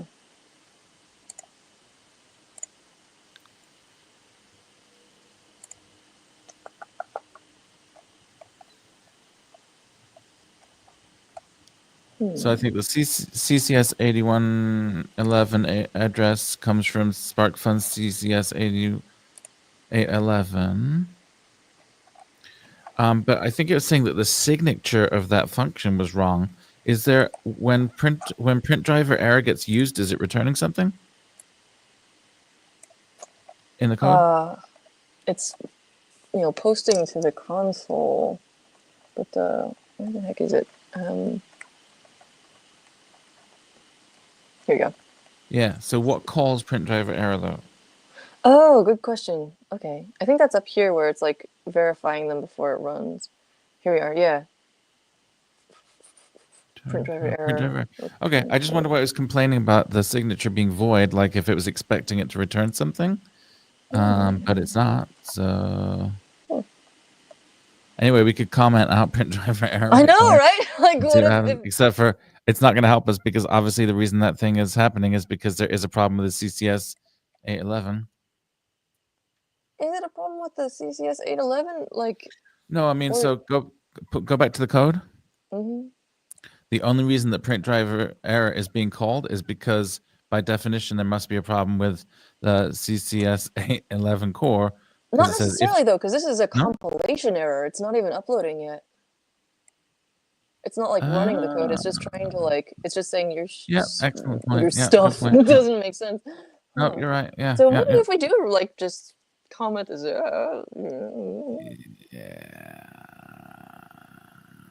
So just even just the line itself, the print driver error is what you could comment out, and in theory that would work. Let's try it. Yeah. It's not like we can't reverse that. It's compiling. It's compiling. Oh, okay. Another problem. Okay, so this is the thing down there. If we go up here, it just really doesn't like that at all. What if we just commented out this entire area? Like, just say, like, just can you just search for print driver error? Is there any other uses of it in the It's gonna hate me. Or this is again like the worst way to do this. Okay, let's find other instances of print driver. So it's in that declaration thing. It's in the. Those are only 2 spots. So like, this may still get mad at us, but I could also just comment that out if it's not being called anymore. Paul says, can you scroll down to the bottom where Arduino ID tells which libraries it actually used?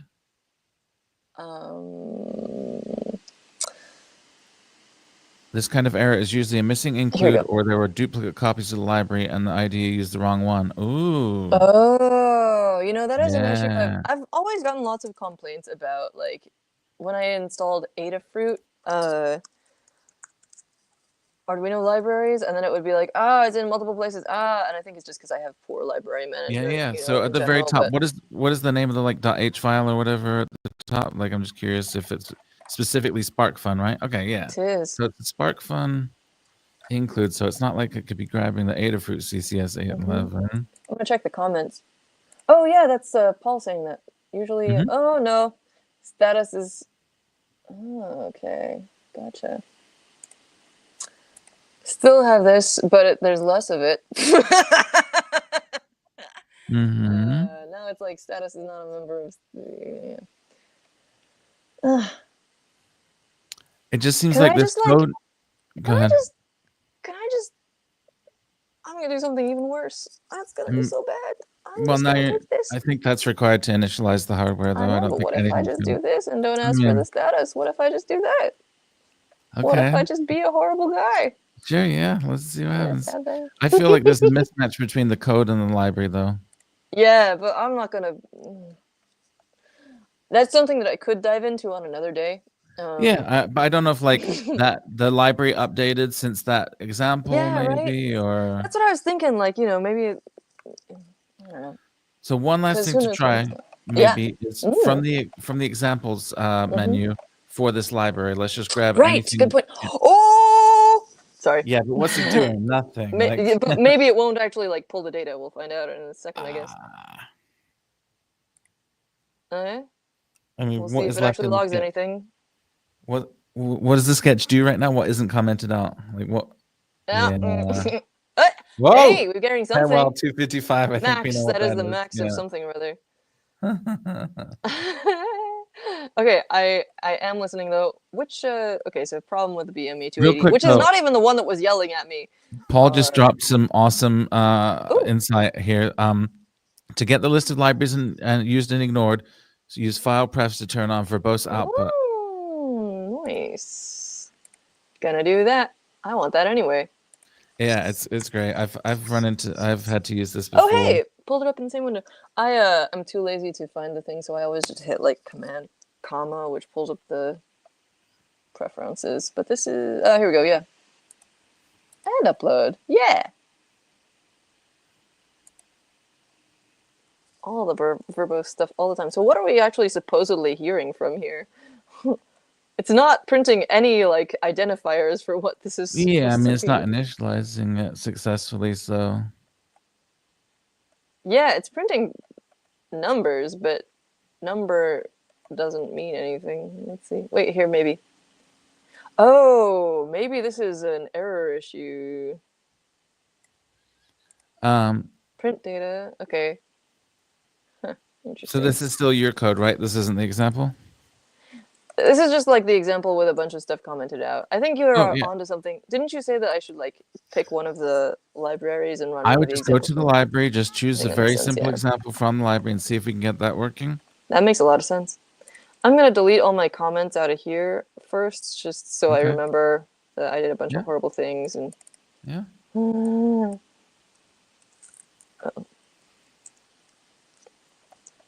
Okay, is there anything else that I commented out? Oh, alternate ice cream. Well, we shouldn't need that because it's literally just this one thing plugged in, and it knows what its addresses are. Okay. Oh yeah, I deleted or commented this one out too. There we go. Okay. The original. I think that was all, but I can always just like restart from the beginning. Okay, so now I'm going to open up an example sketch and pull that up on the screen. So which one shall we go with? Maybe the CC one because that was the one that was being most of a jerk. The nav isn't showing on your share, so we can't. Yeah, I know. It's because I've just got that one Arduino thing I know. Yeah. highlighted, so I don't have to. Let's see, basic readings. That sounds good.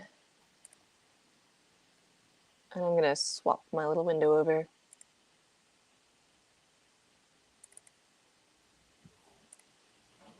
Let's see. It's called window right now. Is that the right one? Huh. Show the window. Is that this one? I think that's the right one. Okay, cool. 2017. There we go. So that should now be showing our basic readings. Yep. Nice. Okay, let's try and get this working. And are you in fact okay? Good. Good thinking to check that. Read the TVOC.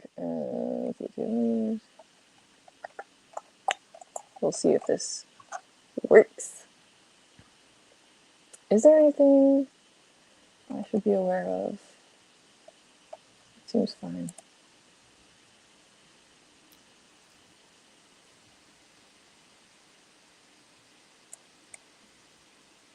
Yeah, Hey, this is looking good. Mm-hmm. I saw in the comments at the top, this code is so old, it looks like Nate wrote this himself. Oh, yeah. Nate and someone else, maybe. And Marshall Taylor. 2017. Oh, nice. Oh, And interesting. is it the serial monitor? Oh, Whoa, that's fascinating. where did Yeah. it stop? Yeah, didn't know about burning in. Mm-hmm. You gonna do something for us? So it's done. Do you automatically print anything? And if so, how often? The board rate's wrong on the Oh, serial. there we go. Yeah. Thanks. No problem. Although I would expect to be getting gibberish if anything. Exactly. Yeah. So it's a bit weird. Is it connected to the right? Lol. It's connected to the right port. I might have to. I'm gonna unplug it or stop Yeah. the. I'm gonna re something. Yeah. Because, Power cycle it. Yeah. Yeah. Not Let's do starting. that. Yeah. Yeah. Unplug, replug, and I want to. Sometimes it. Okay, here we go. Yeah. Yeah, that's what you often see. Is just like. I'm gonna try the other sensor and see if that. It's got even more things attached. You know what? What if I picked a more basic quick module? I'm gonna try that. Like, so I've just unplugged that guy. Oh, so you said ground goes to the bottom, right? I forget. I've already forgotten what you told me about which way the they plug USB on goes. the left. Ground is at the bottom. Yeah. Okay, cool. How's your stuff going? I have I was just focused on your errors, Oh, so yeah. I haven't really progressed Yeah. on mine. Okay, where's my little bag of quick stuff? Here we go. Let's just pull it out on the desk for fun. Get that out of the way. We've got oh! What is this, a Steam Plus or something? Silicon Labs. Oh, is this a Matterboard? MGM240p. I'll have to look that up. Huh. That might be a Matterboard. Okay, what else have we got? SparkFun Thing plus Matter, it is. Temperature. Okay, cool, yeah. What are the default pins for wire? I'm not sure what you mean. This is just a temperature sensor, so this should be simpler.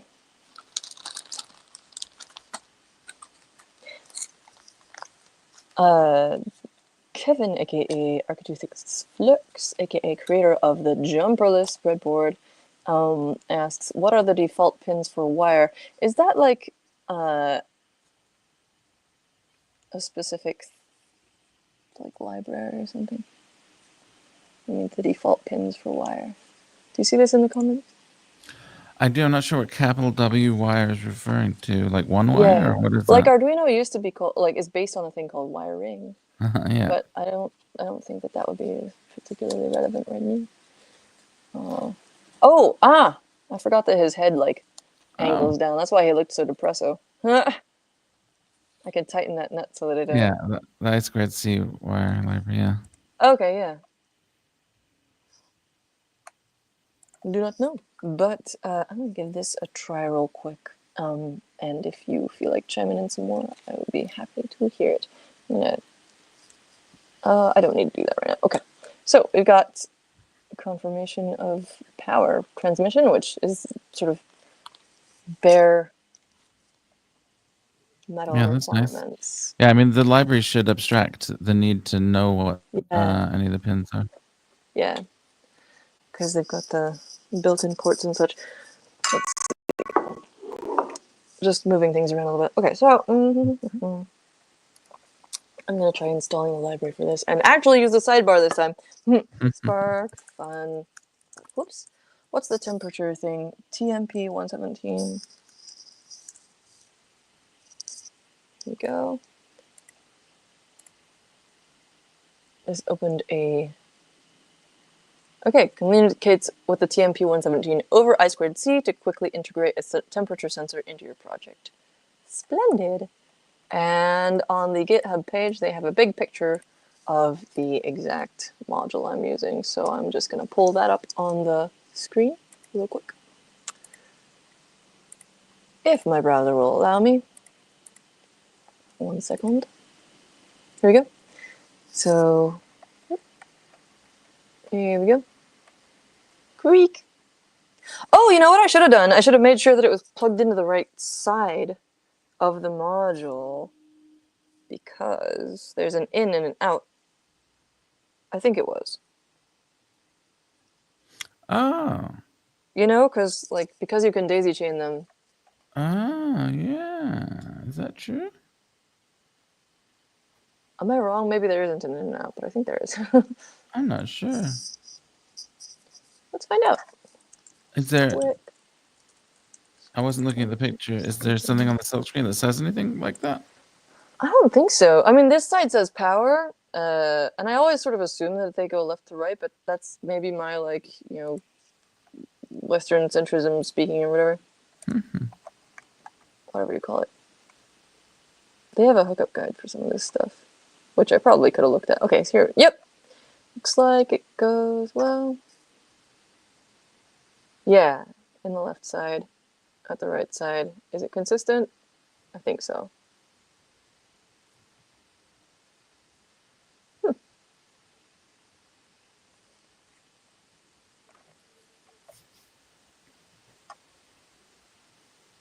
Tunable. Whoa, quick micro. Ooh. Let's see. Ooh, they have a turbo board. I love that word. Okay, Paul. Okay, Paul says, yeah. Both sides should work. They're the same. Did not know that. TIL. Okay. So, got that hooked up. What am I doing? I'm looking at the documentation for this guy. Examples, yay! I'm just assuming that this is probably what exists inside the Arduino IDE. So, I'm going to pull up my IDE once more. Here we go. And have a look at what's going on. Okay, we downloaded the library. Great. Awesome. Now I'm going to try and pull up an example from there. Spot from TMP 7 basic readings. Let's go. And I'm going to have to... Oh, I'm not a fan of this. So both sketches are called basic readings, even though they're for different devices, which makes sense in terms of consistency, but also makes it a little frustrating when I'm trying to switch OBS windows. Yeah. Regardless, Sorry, go ahead. Never mind. I was just gonna say there's a Paul mentioned there's a scanner sketch that will actually go through all of the I2C addresses and tell you which ones are talking back. Nice. Okay. This is this still the old one or is this a new one? Oh, this is a new one. Here we go. So this is the... Okay, so completing that thought process, there's a scanner's program for wire. It will try all 120 I2C addresses and tell you which are responding. That's awesome. I will look that up. I2C wire scanner. I think you say Arduino sketch. Yeah, there we go. Oops. Okay, well, it's already coming up there, but whatever. Oh. There we go. Woo! Man, what is going on? That's what happened to me earlier when I tried to click on the That's weird. The Modulino documentation. Oh yeah, none of these search engines give you the cached version anymore. Boo. Nobody does. Well, we'll come back to that someday, maybe. In the meantime, this product is open source! I love that. You gotta have bold and italics. It's obligatory. So, let's go back to the IDE. Paul says we can get the example from the teensy. Oh, yeah. Gotcha. Awesome. I'll put that in the pocket for later. Hey, for we now, should I'm do a gonna try and teensy get this. episode. Oh, absolutely. Oh, I just found my Teensy 4.1 with some other stuff that I don't remember what it does, but it's very exciting. Okay, so let's just try running this and see what we get. Are you gonna come up with the? Yeah, we are. Ah. Oh, interesting. Okay. I don't need to flip out. This is just literally telling me what it's doing. That's the verbose mode. The reverse mode, yeah.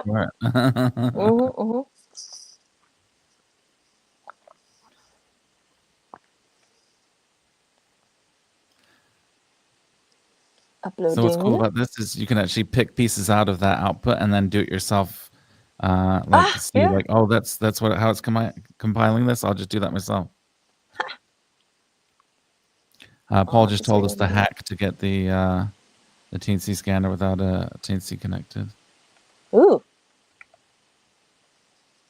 Okay, it might still be having problems, so I'm going to unplug and replug in case it showed us a real quick error message. Mm-hmm. There we go. We've been assuming this whole time that Modulino and I2C are interchangeable, but what if there's some kind of like handshake or something that it's doing that says like, are you a Modulino or are you just like a plain I2C thing? And only Modulinos work with it.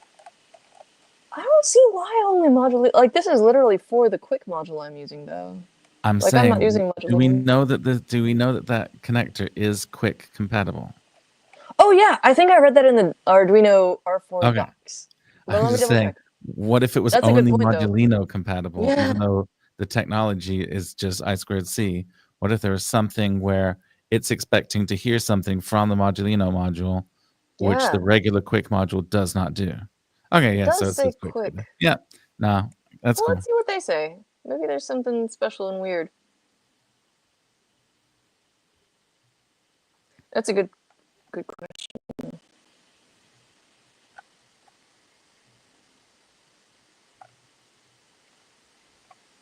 These pins. We could scan for those pins using voltage. What is the SparkFun 5 volts? The board. Probably. Like if it's designed for that, I would assume so. But let's check. Where's this actual one? Here we go. I guess it's this guy.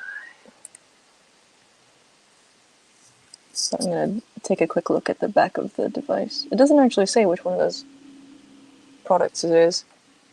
But it looks the exact same as this, so.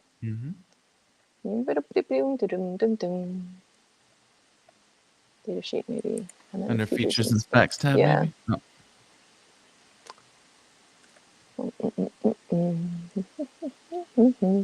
Up to 5 volts, typically 3.3 if using the quick cable. Interesting. But it does say, it seems like the formatting got messed up here and these are supposed to be like grouped. But it does seem like it goes up to 5.5. I have to take a bio break real quick, but I'd be interested to hear, although I'm going to be gone for 2 seconds, maybe it would be a cool time for you to like try a thing and tell people about it. I don't know. Does that sound good? I'm getting close to that myself, but yeah, we are at like 3.5 hours, so I have a strong urge to get something running. I did actually. I got my bird running with the existing thing that I had set up, which is very exciting for me personally. So just even getting my like little birdie to move on here and not have an issue with this. When I first started using the Nano 33 BLE Sense, I think it was, there were issues with the servo library not working with it. And I think I might have had issues with the, yes! No, maybe I'm thinking of actually the Nikola Vision, because that one definitely I ended up using a Gemma, like an Adafruit Gemma board separately to power and control the servos. And so I remember there just being like various issues I've run into before with servo libraries with new boards. And so I'm very excited that at least like that just worked. Once we got rid of the compilation errors, that worked just fine. So that's very exciting to me. And I'm already on the way to like the stolicification of this guy. I'm going to reprint it in black. But anyway, so I feel like I accomplished something. And you one last your... little piece of insight from Paul here. The I2C quick connector is connected to a secondary I2C bus on the board. Wait, so you mean it's not? Oh. Yeah, that definitely sounds like a little bit of a rabbit hole for another day, which I'm down to do, but maybe one of our like offline sessions. I was gonna say, so we do this every other week, but we only usually turn the cameras on every other of those.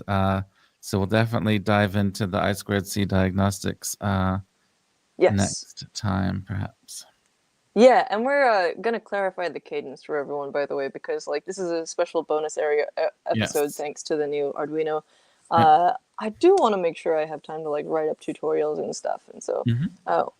But we'll update you on the cadence. Right now, it is still like monthly-ish, as David was saying. Like, but we do have another one in 2 weeks, though.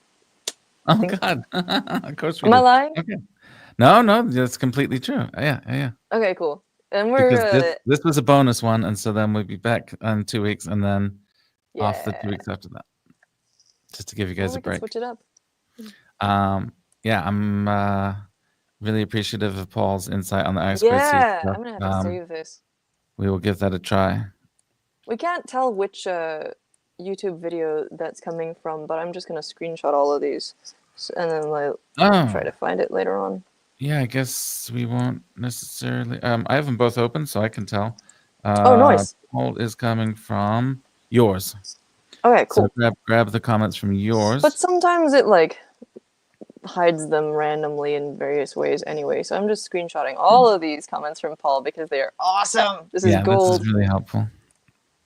Paul is just an amazing person in the community. Just like random little rant here, but the fact that like you're a founder, you've done all these different versions of things, you've made all these tutorials, and you're like always just like ready to jump in with like hands-on stuff with people and get in the trenches, I think is just an amazing aspect of who Paul is as a person. Super cool. Anyway.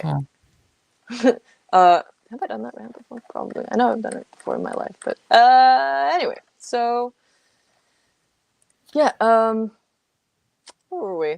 I think that we were at a part where I was like, I was gonna have to scan some stuff, and then I was being like, I'm gonna go take a bio break maybe, but also maybe we should just like put a pin in it here and come back in the future. I'm good with that. Okay, cool.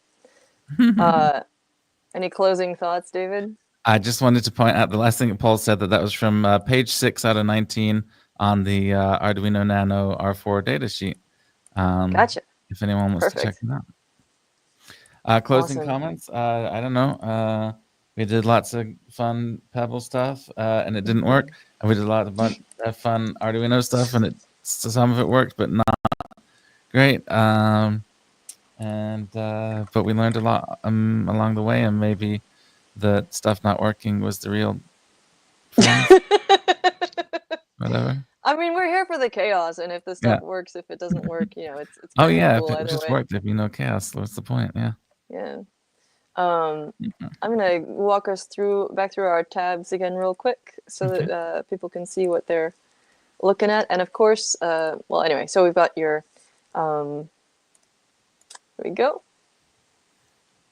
Linktree-esque, but totally DIY page, and we're going to put the live collab notes for this episode down there. You can find both of our YouTube playlists featuring all the episodes so far and in the future at these YouTube links.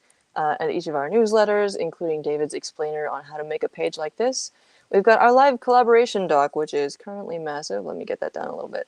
There we go. Including my massive error message we were trying to plow through, and also a bunch of links from the start of the episode where David was showing some cool stuff from the mailbag, and we got the R4 announcement and Pebble things like that Hackster project.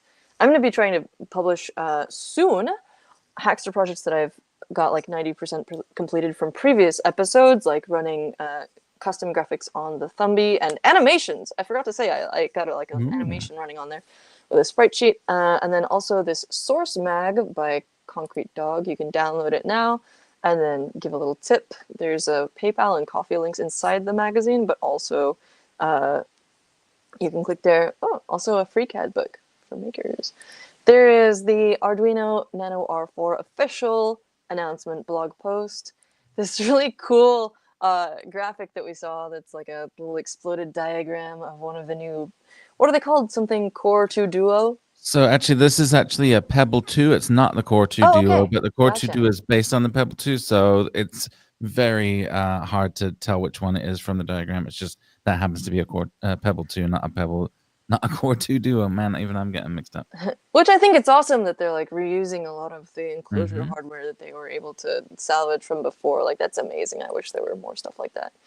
Also got your love letter to the Pebble community, which is linked in the description, and then also Rebble.io, the project. And I'm very excited to have my Pebble Time Round with Rebble on it now. And someday I'll get the Domokun watch face back, because you said We'll that get that they've working. scraped the entire database. Awesome. Paul has continued to drop useful comments in the comments. So in the chat. So I've screenshotted all of that, and I will be probably put it in the collaboration doc for later. And yeah, thank you all for joining. It looks like Kevin might have solved it. So he says, yeah, it turns out it's wire 1. Gotcha. So maybe just swapping it to wire 1 would actually solve it and use the correct address and solve everything. So we'll use that next time. Yeah, the spirit is willing, but the bladder is weak. Sorry. So I gotta go. But thank you so much for that. And I know that I would just get consumed by another rabbit hole if I tried doing that right now. But anyway, thank you, everyone. Bye. Cheers, everybody.